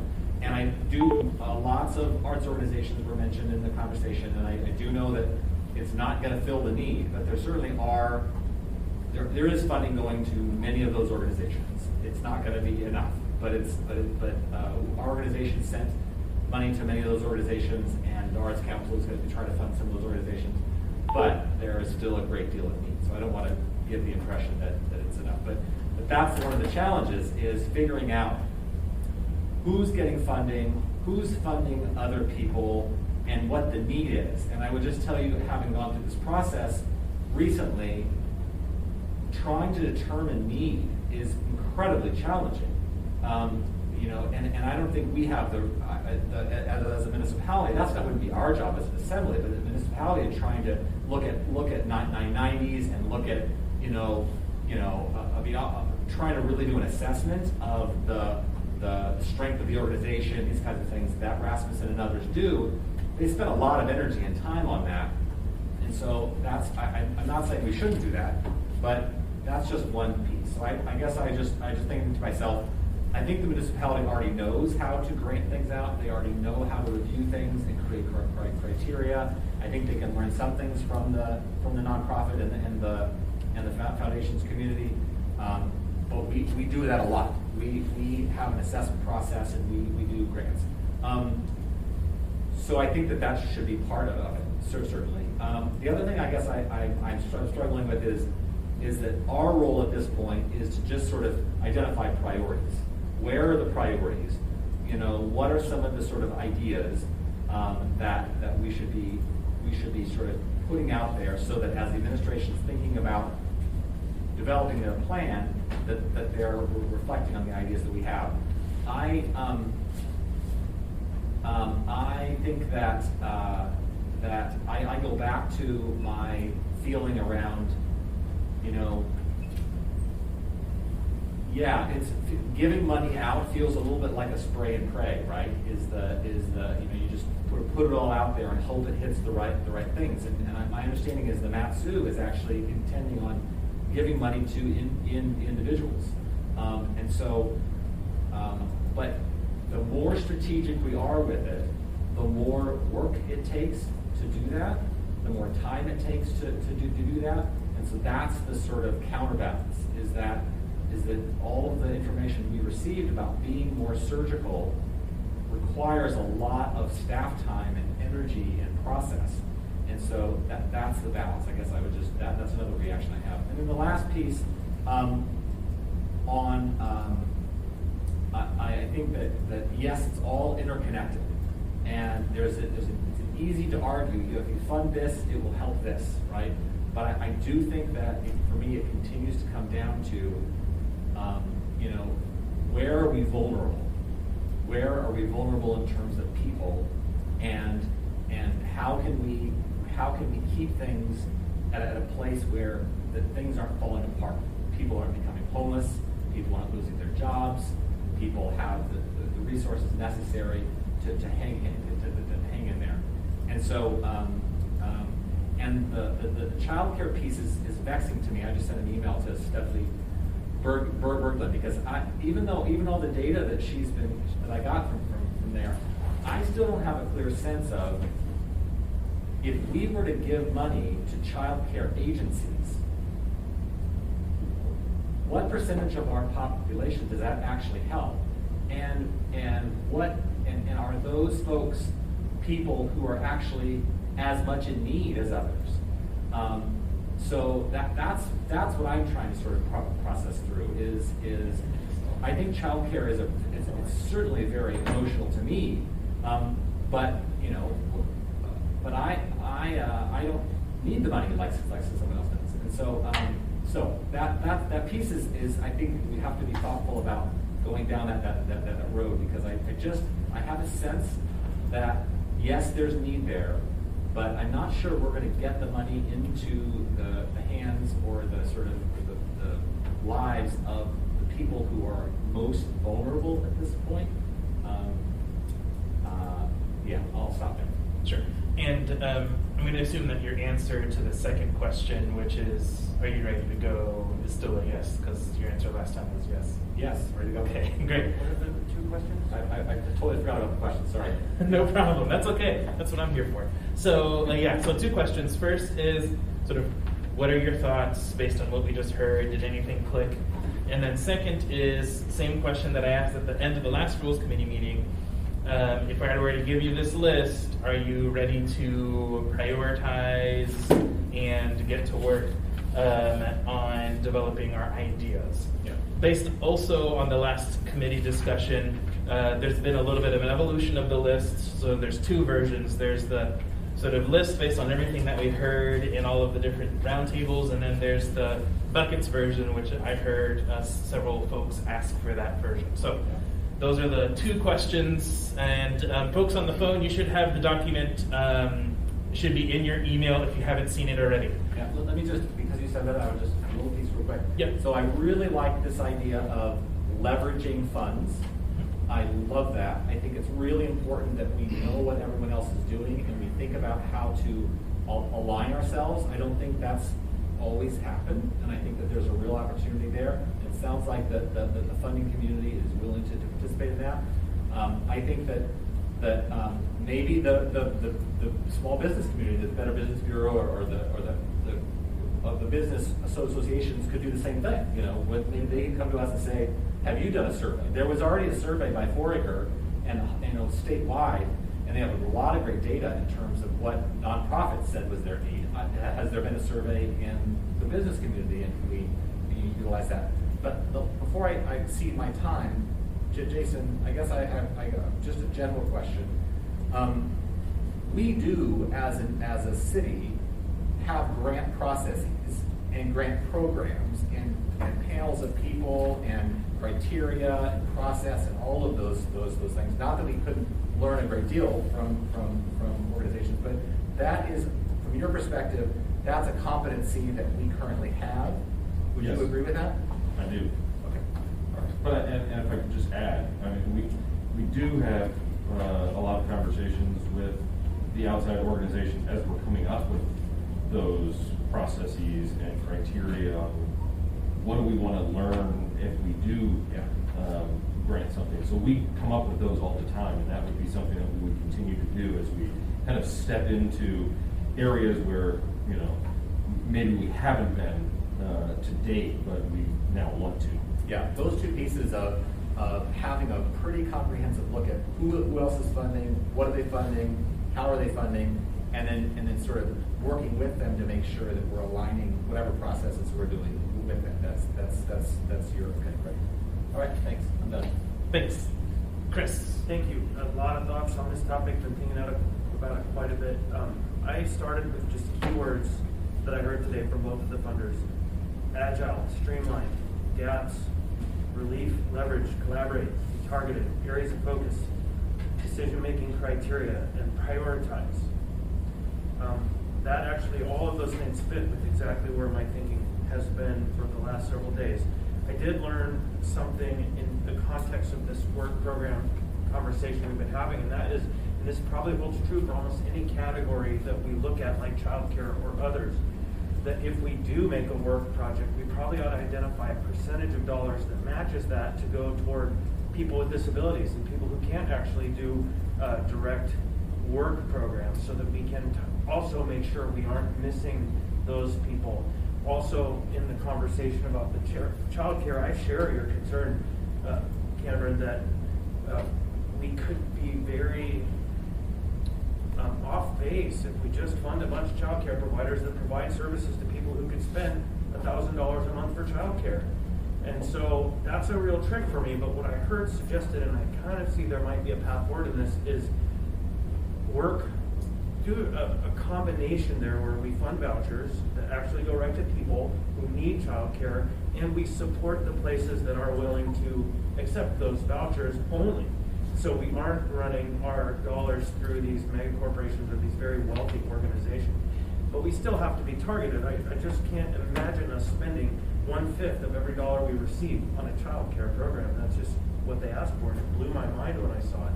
And so that's part of the conversation. For me, I think the most important priority is that we get money into the hands of middle and low-income people. And I don't agree that we should just hand people checks because it has limited return. And so work is one way. There are a number of other ways we could get to that point through these various processes. I've investigated closely how we spend the money, how we legally can spend the money. And it's clear to me we have two standard paths, two paths we can operate under. One is under the emergency powers. The administration can execute contracts very flexibly, limberly, quickly. And so we need to work very closely with the administration on anything that we've determined to be of such a high priority that we need it to happen here and now. Because if we don't, then we do have the traditional procurement processes we have to work with, and those are very cumbersome and slow and may make it almost impossible for some of these dollars to get into effect until October or November. And so there's an interesting conundrum with how we get there. And that speaks towards the idea of committees. But I do believe we need to work together with our partners in the community, the Rasmussens, the Parks Foundation, all of these groups that have challenge grants and matching grants for projects that are really close to achievable, that we can get the money going where it's at. And I do believe we need to be careful to not, insofar as possible, except for things that are essential like medical care, housing, and child care, to not pick winners and losers based on what we thought they were going to do. Anyhow, so I am ready to have a conversation about specifics. There are a lot of things moving, and I think we have to balance caution and getting the job done now. Good. So just want to clarify, when you say ready to talk about specifics, can I translate that as you're ready to prioritize and get going? Okay. I would offer one last thing. I think there are 4 buckets specifically. One, our municipal crisis response that the administration has been keeping us in tune with. And we just need to come up with that amount, set it off to the side. And we might also offer a small pool of money under that category for the administration to work with very flexibly in short term. Number 2, crisis mitigation. investments like childcare, rent, making sure people don't get evicted, etc. Then there's the transformative investments. We can talk about transforming our public safety system, which will fit in great context with all of the things going on right now. Public safety is one of our priorities. We can talk about transforming our homeless system. This meets with our strategic goals. Even our economic development, if you go back to the top of the list, it's, other than communications, those are our priorities, I believe. And then the last one is a contingency fund, because I don't believe we're done. And I can't count on additional funds coming forward to us should a second wave crash against our shores, like it seems is happening now. And so I would suggest those are the 4 buckets for me. The direct response, crisis mitigation investments, critical investments, transformative investments, and then a contingency. Great, thank you. So my quick thoughts. I really appreciated all of the discussion from the funders, particularly their ideas of working nimbly, being agile, and making sure that we are leveraging all of our networks and relationships and dollars so that we have some type of alignment and we're sort of moving in the right direction rather than, I think, what Cameron said of sort of just spraying the money everywhere and see where it sticks. So, you know, to that degree, I think we are about ready to get moving with prioritizing our list and getting folks, I wouldn't say committees, because I don't want us to be creating a ton of additional committees, but at least forming, you know, the working groups that we need to. And as I've told the administration, the less that we can rely on taxing their staff and time and their energy, the better. And so when I hear folks like the funders and the Small Business Development Corporation, AEDC, all willing to jump in, I think that's a real benefit, and I think will alleviate the stress of the administration, and I think they would appreciate that. So yeah, having these working groups with assembly members, with all of these different partners, so that we can start really finessing our ideas, and then really just want to end with what Michelle Brown had talked about, as you know, as we're finessing our ideas, looking at what are the end conditions that we want to look at, and how do we want to transform, and then working backwards from that. So those were my key takeaways and how I think that we move forward. Austin. Thanks, Felix. I'm going to try to be fast because I know there are folks on the phone too, and we're kind of running short on time.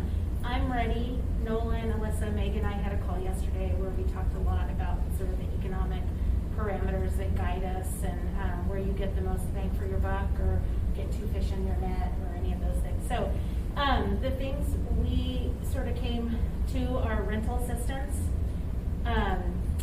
childcare, and I think the way it works is not that we give vouchers, Chris, because if you can qualify, you can get a voucher from the state. So, but what we could do is give funding to childcare businesses that take vouchers. So we're keeping the businesses in operation that actually support the people who really need childcare right now. So I think that's a way we can structure it. We talked through it quite a bit, but open to more ideas on that. And the work projects. And Chris and I have been brainstorming about that. I think it's an excellent idea. I mean, there's all kinds of things we could do. Spruce, you know what I'm trying to say, clean up, trails and parks stuff. I think there's even some, there's lots of trails options. Chris has been in contact with Josh Durand. The inside stuff, the weatherization. Weatherization, we're really into that because, as Chris said, COVID is really disproportionately.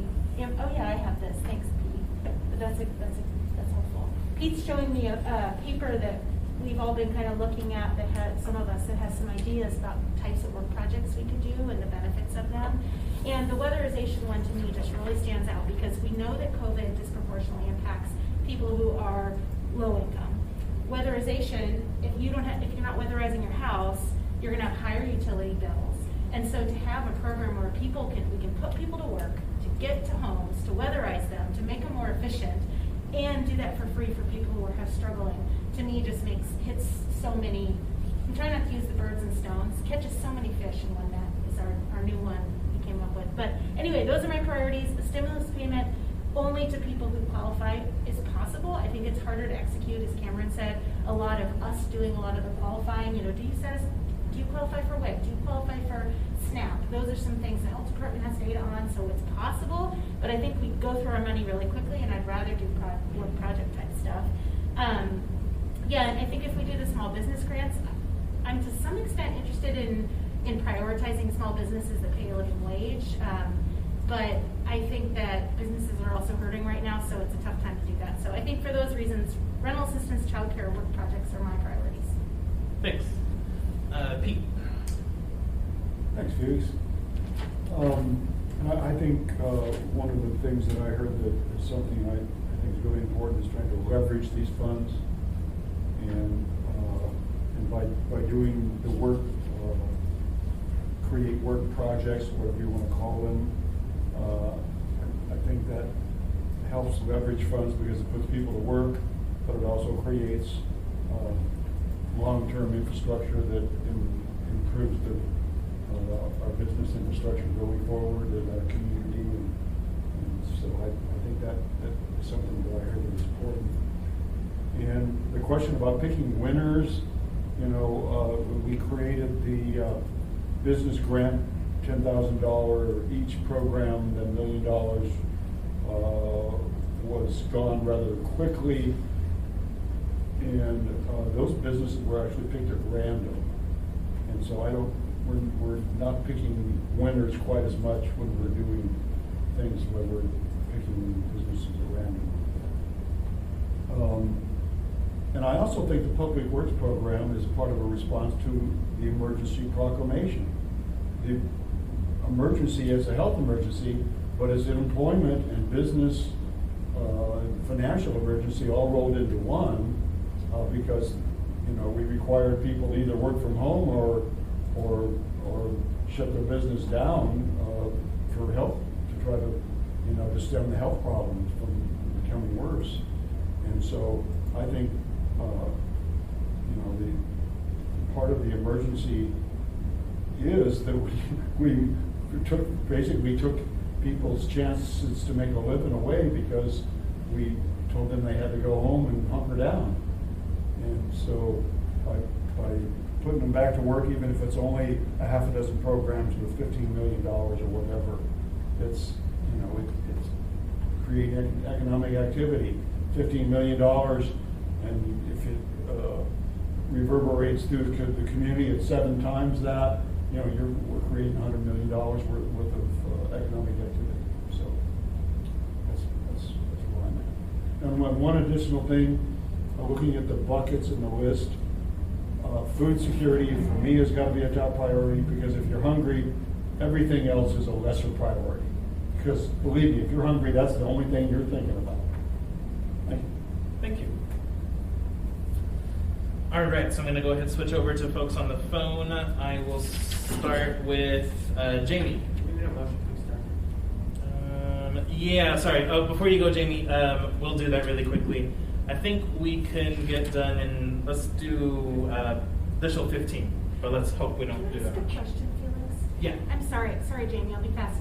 Meg, since she's not here, she's driving back from Homer, she did ask me to ask the members and take the temperature of who might be ready to act on something, specifically rental assistance, by the meeting of June 23rd. I think our thought is, we know that makes sense. Most people seem to support it, and if that's the case, July 1st, the state is starting to allow evictions again, and it'll take a little while for that to actually play out, but are we comfortable with that? So just keep that in mind too, and maybe when you follow up with next steps. Okay. Thanks. Great, thanks. Okay, so let's go ahead and do a motion to extend for 15 minutes. Second? Second. Any opposition? Okay, so then we'll go to the latest 3 o'clock. Okay, Jamie, go ahead.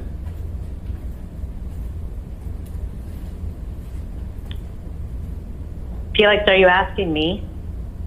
Yes, so the same two Oh, okay. questions that everyone else has been answering. I guess I just would reiterate the same thing as Assemblyman Constant, that I have concerns about the daycare and how the checks and balances are going to work with that. I have 2 kids at home. I understand daycare is an issue, but just to hand out blank checks is a concern for me. And I think that part of it is there are people who get assistance, whether it's through Section 8, whether it's for state welfare or federal welfare. And I just want to make sure that when we're doing this, they're legitimate businesses with tax ID, that I've heard of daycares that are still taking kids in between, but they're still going to claim monies. And so I just really think we need to hone in on that and make sure that we have eyes on it. I have a lot of people who have come to me and said that they've had their kids still in daycare, even though they weren't technically supposed to, because they still needed to work. And if these daycares are claiming that they weren't getting paid, that's an issue. And I know some of these guys get paid under the table too. So I just want to make sure that we keep that in the forefront. But that's really it. Thanks. And I guess sort of the second question, if you're able to answer it, is just given all the conversations that we've had, are you ready to prioritize and then move forward?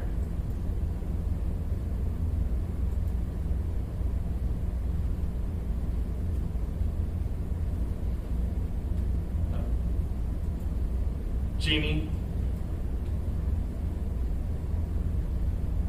Are you on mute, Jamie?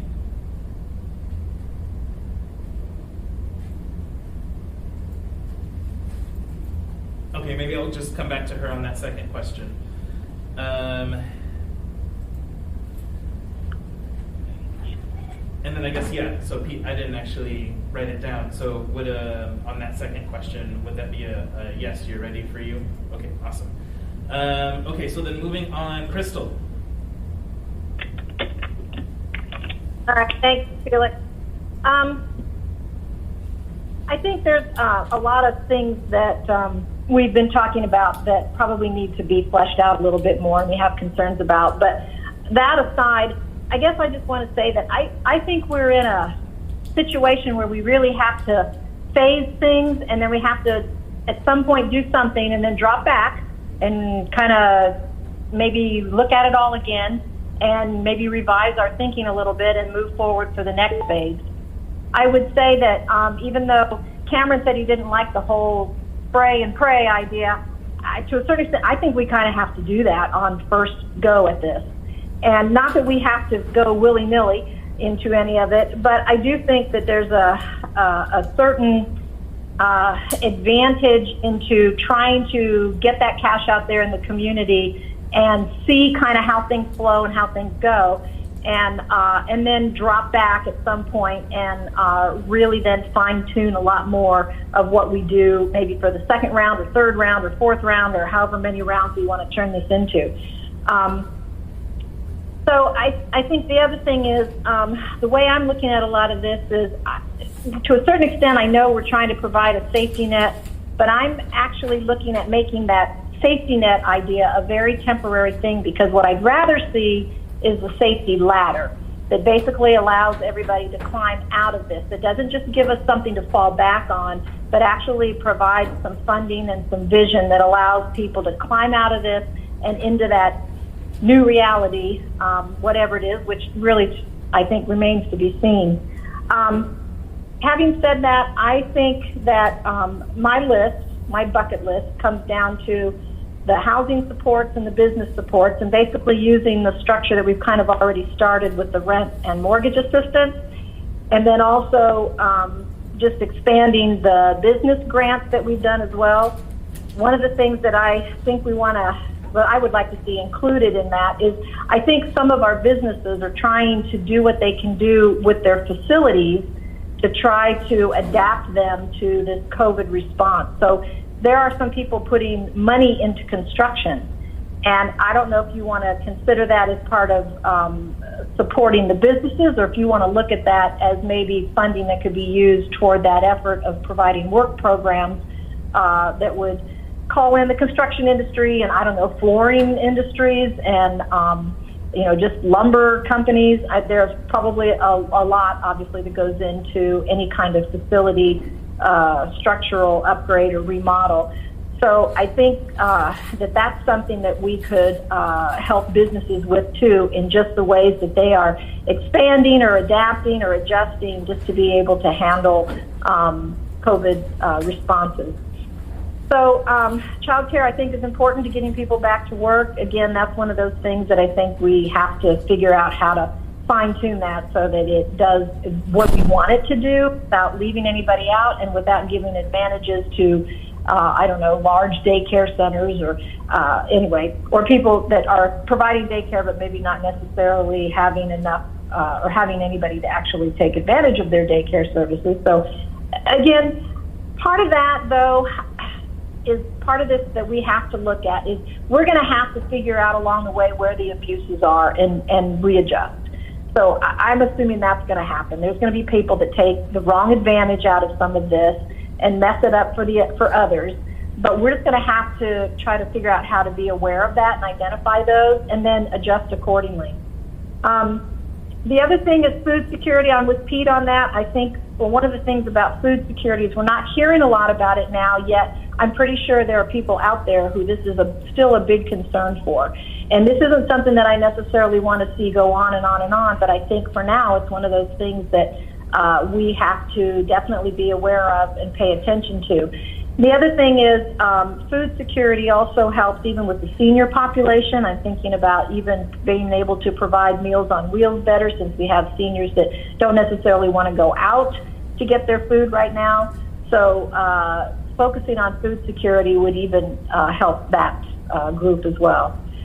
So I kind of mentioned the idea about work programs in terms of helping businesses to do any kind of construction adaptations that they might do, but I do support that too. Of course, Chris brought up the idea of having the wildfire mitigation, and then if the home weatherization idea, I think that's a good one as well. So I would support that. And then I'm adding another bucket. One of the things that was in the conversation today was the idea of being careful to not lose the businesses that won't recover, the organizations or entities that we don't want to lose. And the zoo was a good example of that. So I don't know that we spent a whole lot of time really thinking about those particular businesses or identifying any of them. But if we are at risk of losing something that is really part and parcel to the culture, the history, just any kind of part of Anchorage, we think this makes this business has a major component or is a major player in the municipality. I think we need to be paying attention to that and probably put some funding toward making sure that we don't lose them. So that's my list. Thanks. Thanks. And Crystal, that second question? Well, are you asked for the buckets? Oh, just prioritizing them? Well, you mind like first, second, third? Because I get no. I don't want you to prioritize right now because we don't have time. That's going to be a homework assignment. But in terms of, are you ready? Well, yeah, just because of what I said about what I believe are those buckets that are important, yes. And I think in terms of Austin's question, when she said, can we agree to continue the rent and mortgage assistance? Yes, absolutely. And again, I would say the same thing about I would be ready to expand the business grant one too. So okay. Does that give you an answer? Yes, that did. Thanks. All right. Thanks. John. Oh, thanks. One, if am I ready to prioritize? I could probably use another 4-hour meeting, Felix, but I'm not trying to be able to figure out how to log on, so I'll skip that. Don't even try, John. This seems like a lot of money, but I think we're going to run out of money in a hurry. And whatever we do, I want to be able to look back, 10 or 20 years from now and say, we changed the city with that. And, a couple of things. I think we all accept at some point, we have to carve out of that the $159 million or whatever we're spending now, and we'll continue to spend for the immediate response to COVID-19. And I don't know if there's been a number given for that, but, that would have to be done. And then, I would prioritize things that to prepare for the rest of this pandemic and for any future pandemics. And that would be, just any kind of facilities or down to replenishing our PPE at a higher level, based on what we've learned from this pandemic.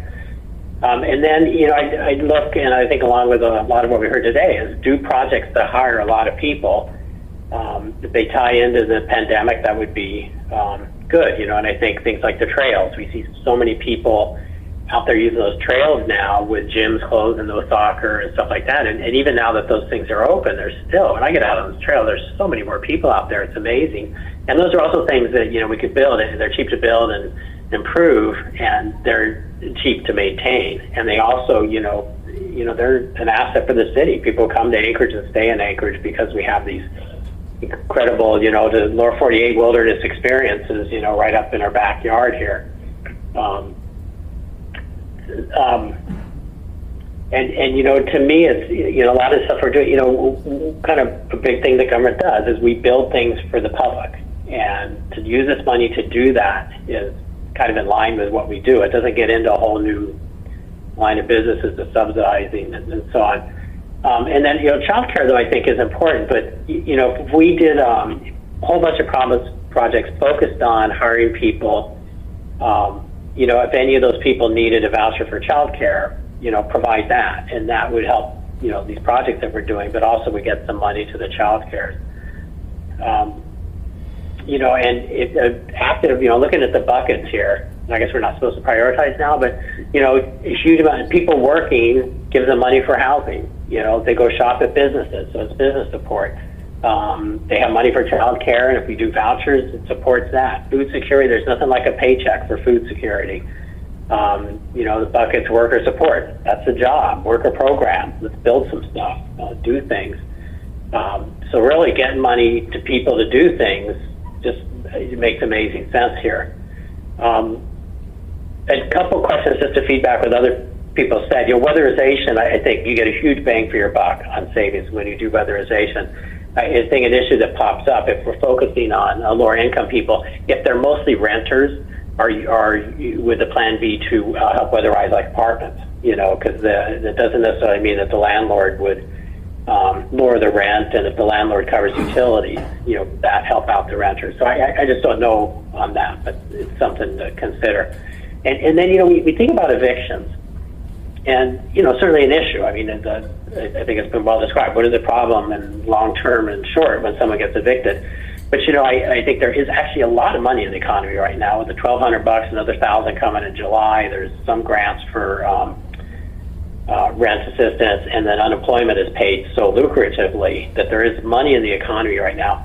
So that may not be quite the problem that we're concerned about, but also, and I say this as a landlord, both commercial and residential property.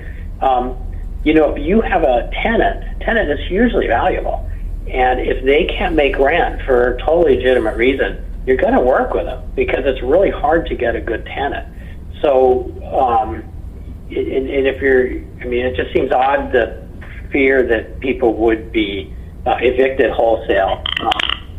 You work out a plan and make it work. I think that's a far more likely solution than kicking someone out and with slim chances of getting someone else. So I guess it remains to be seen, but I just don't, I'm not convinced that that's, August 1st, anyone who hasn't paid their rent in a month or two is going to get booted out. It just doesn't make business sense for people to do that. So anyway, is that helpful, Felix? Did I answer the question?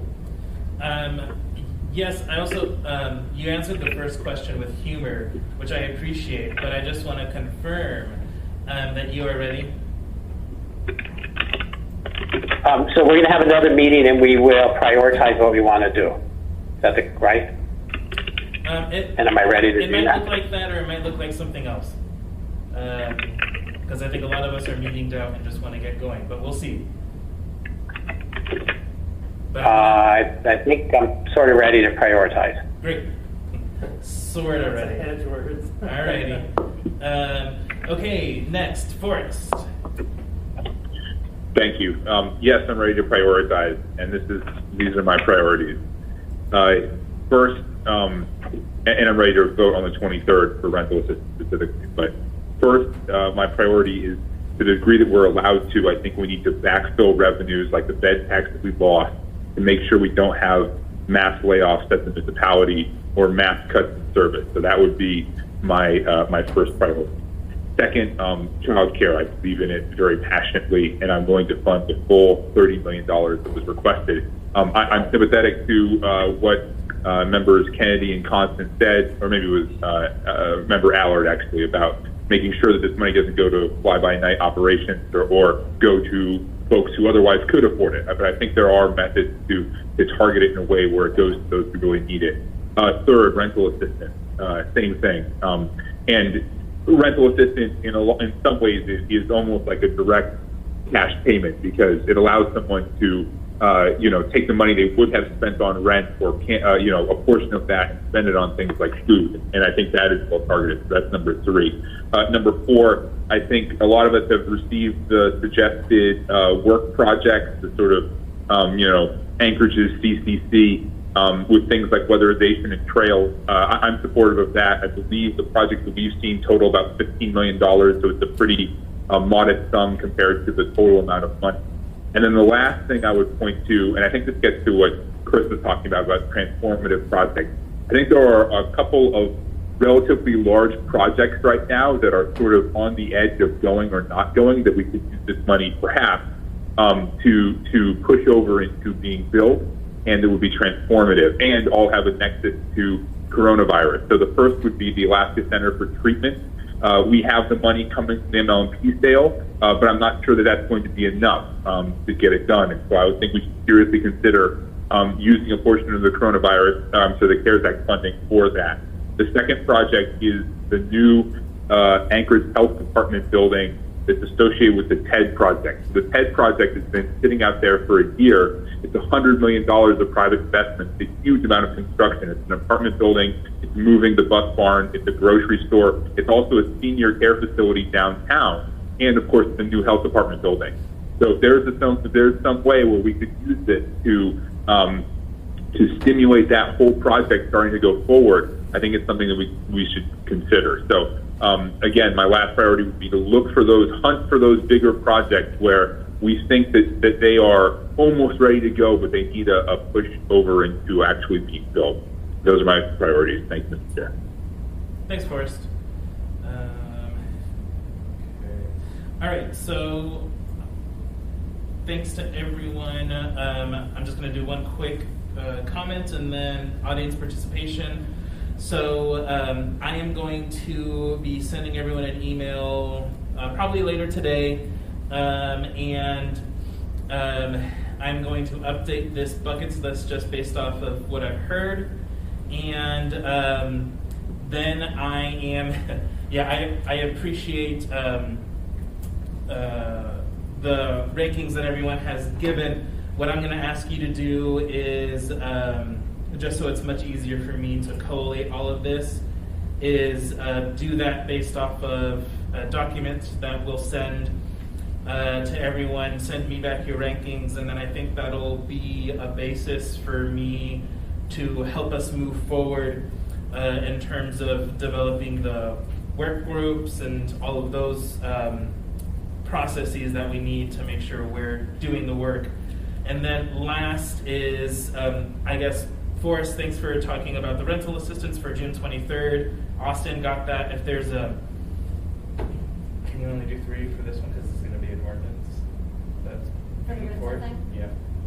I don't know if we're all talking about it here together. I mean, I think there's broad support. I actually have a suggestion. Why does it need to be an ordinance? Why don't we ask the administration to do it? Come up with the number. And I was just emailing Jason and Chris right now. Because under the emergency powers, they can just execute the whole thing without us getting in the middle of it. And so, insofar as we can come to a unified agreement between us and them, we should allow them to be as flexible as possible with the tools.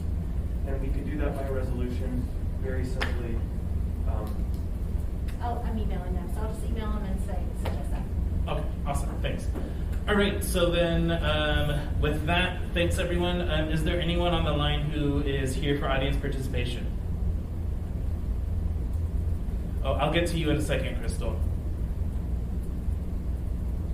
Anyone at all? Do we have to, is there anything to unmute?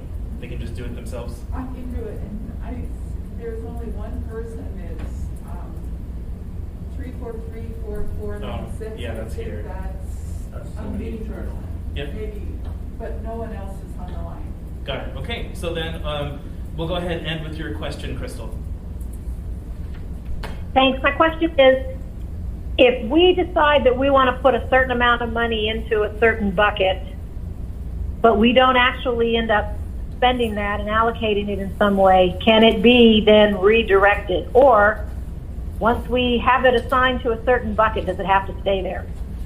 Yeah, so that question came up at the last Rules Committee meeting, and the answer that I think was either Alex or Jason gave was that if we ended up encumbering a certain amount and not spending all of it, we could reallocate it to a different bucket or area that we want to work in.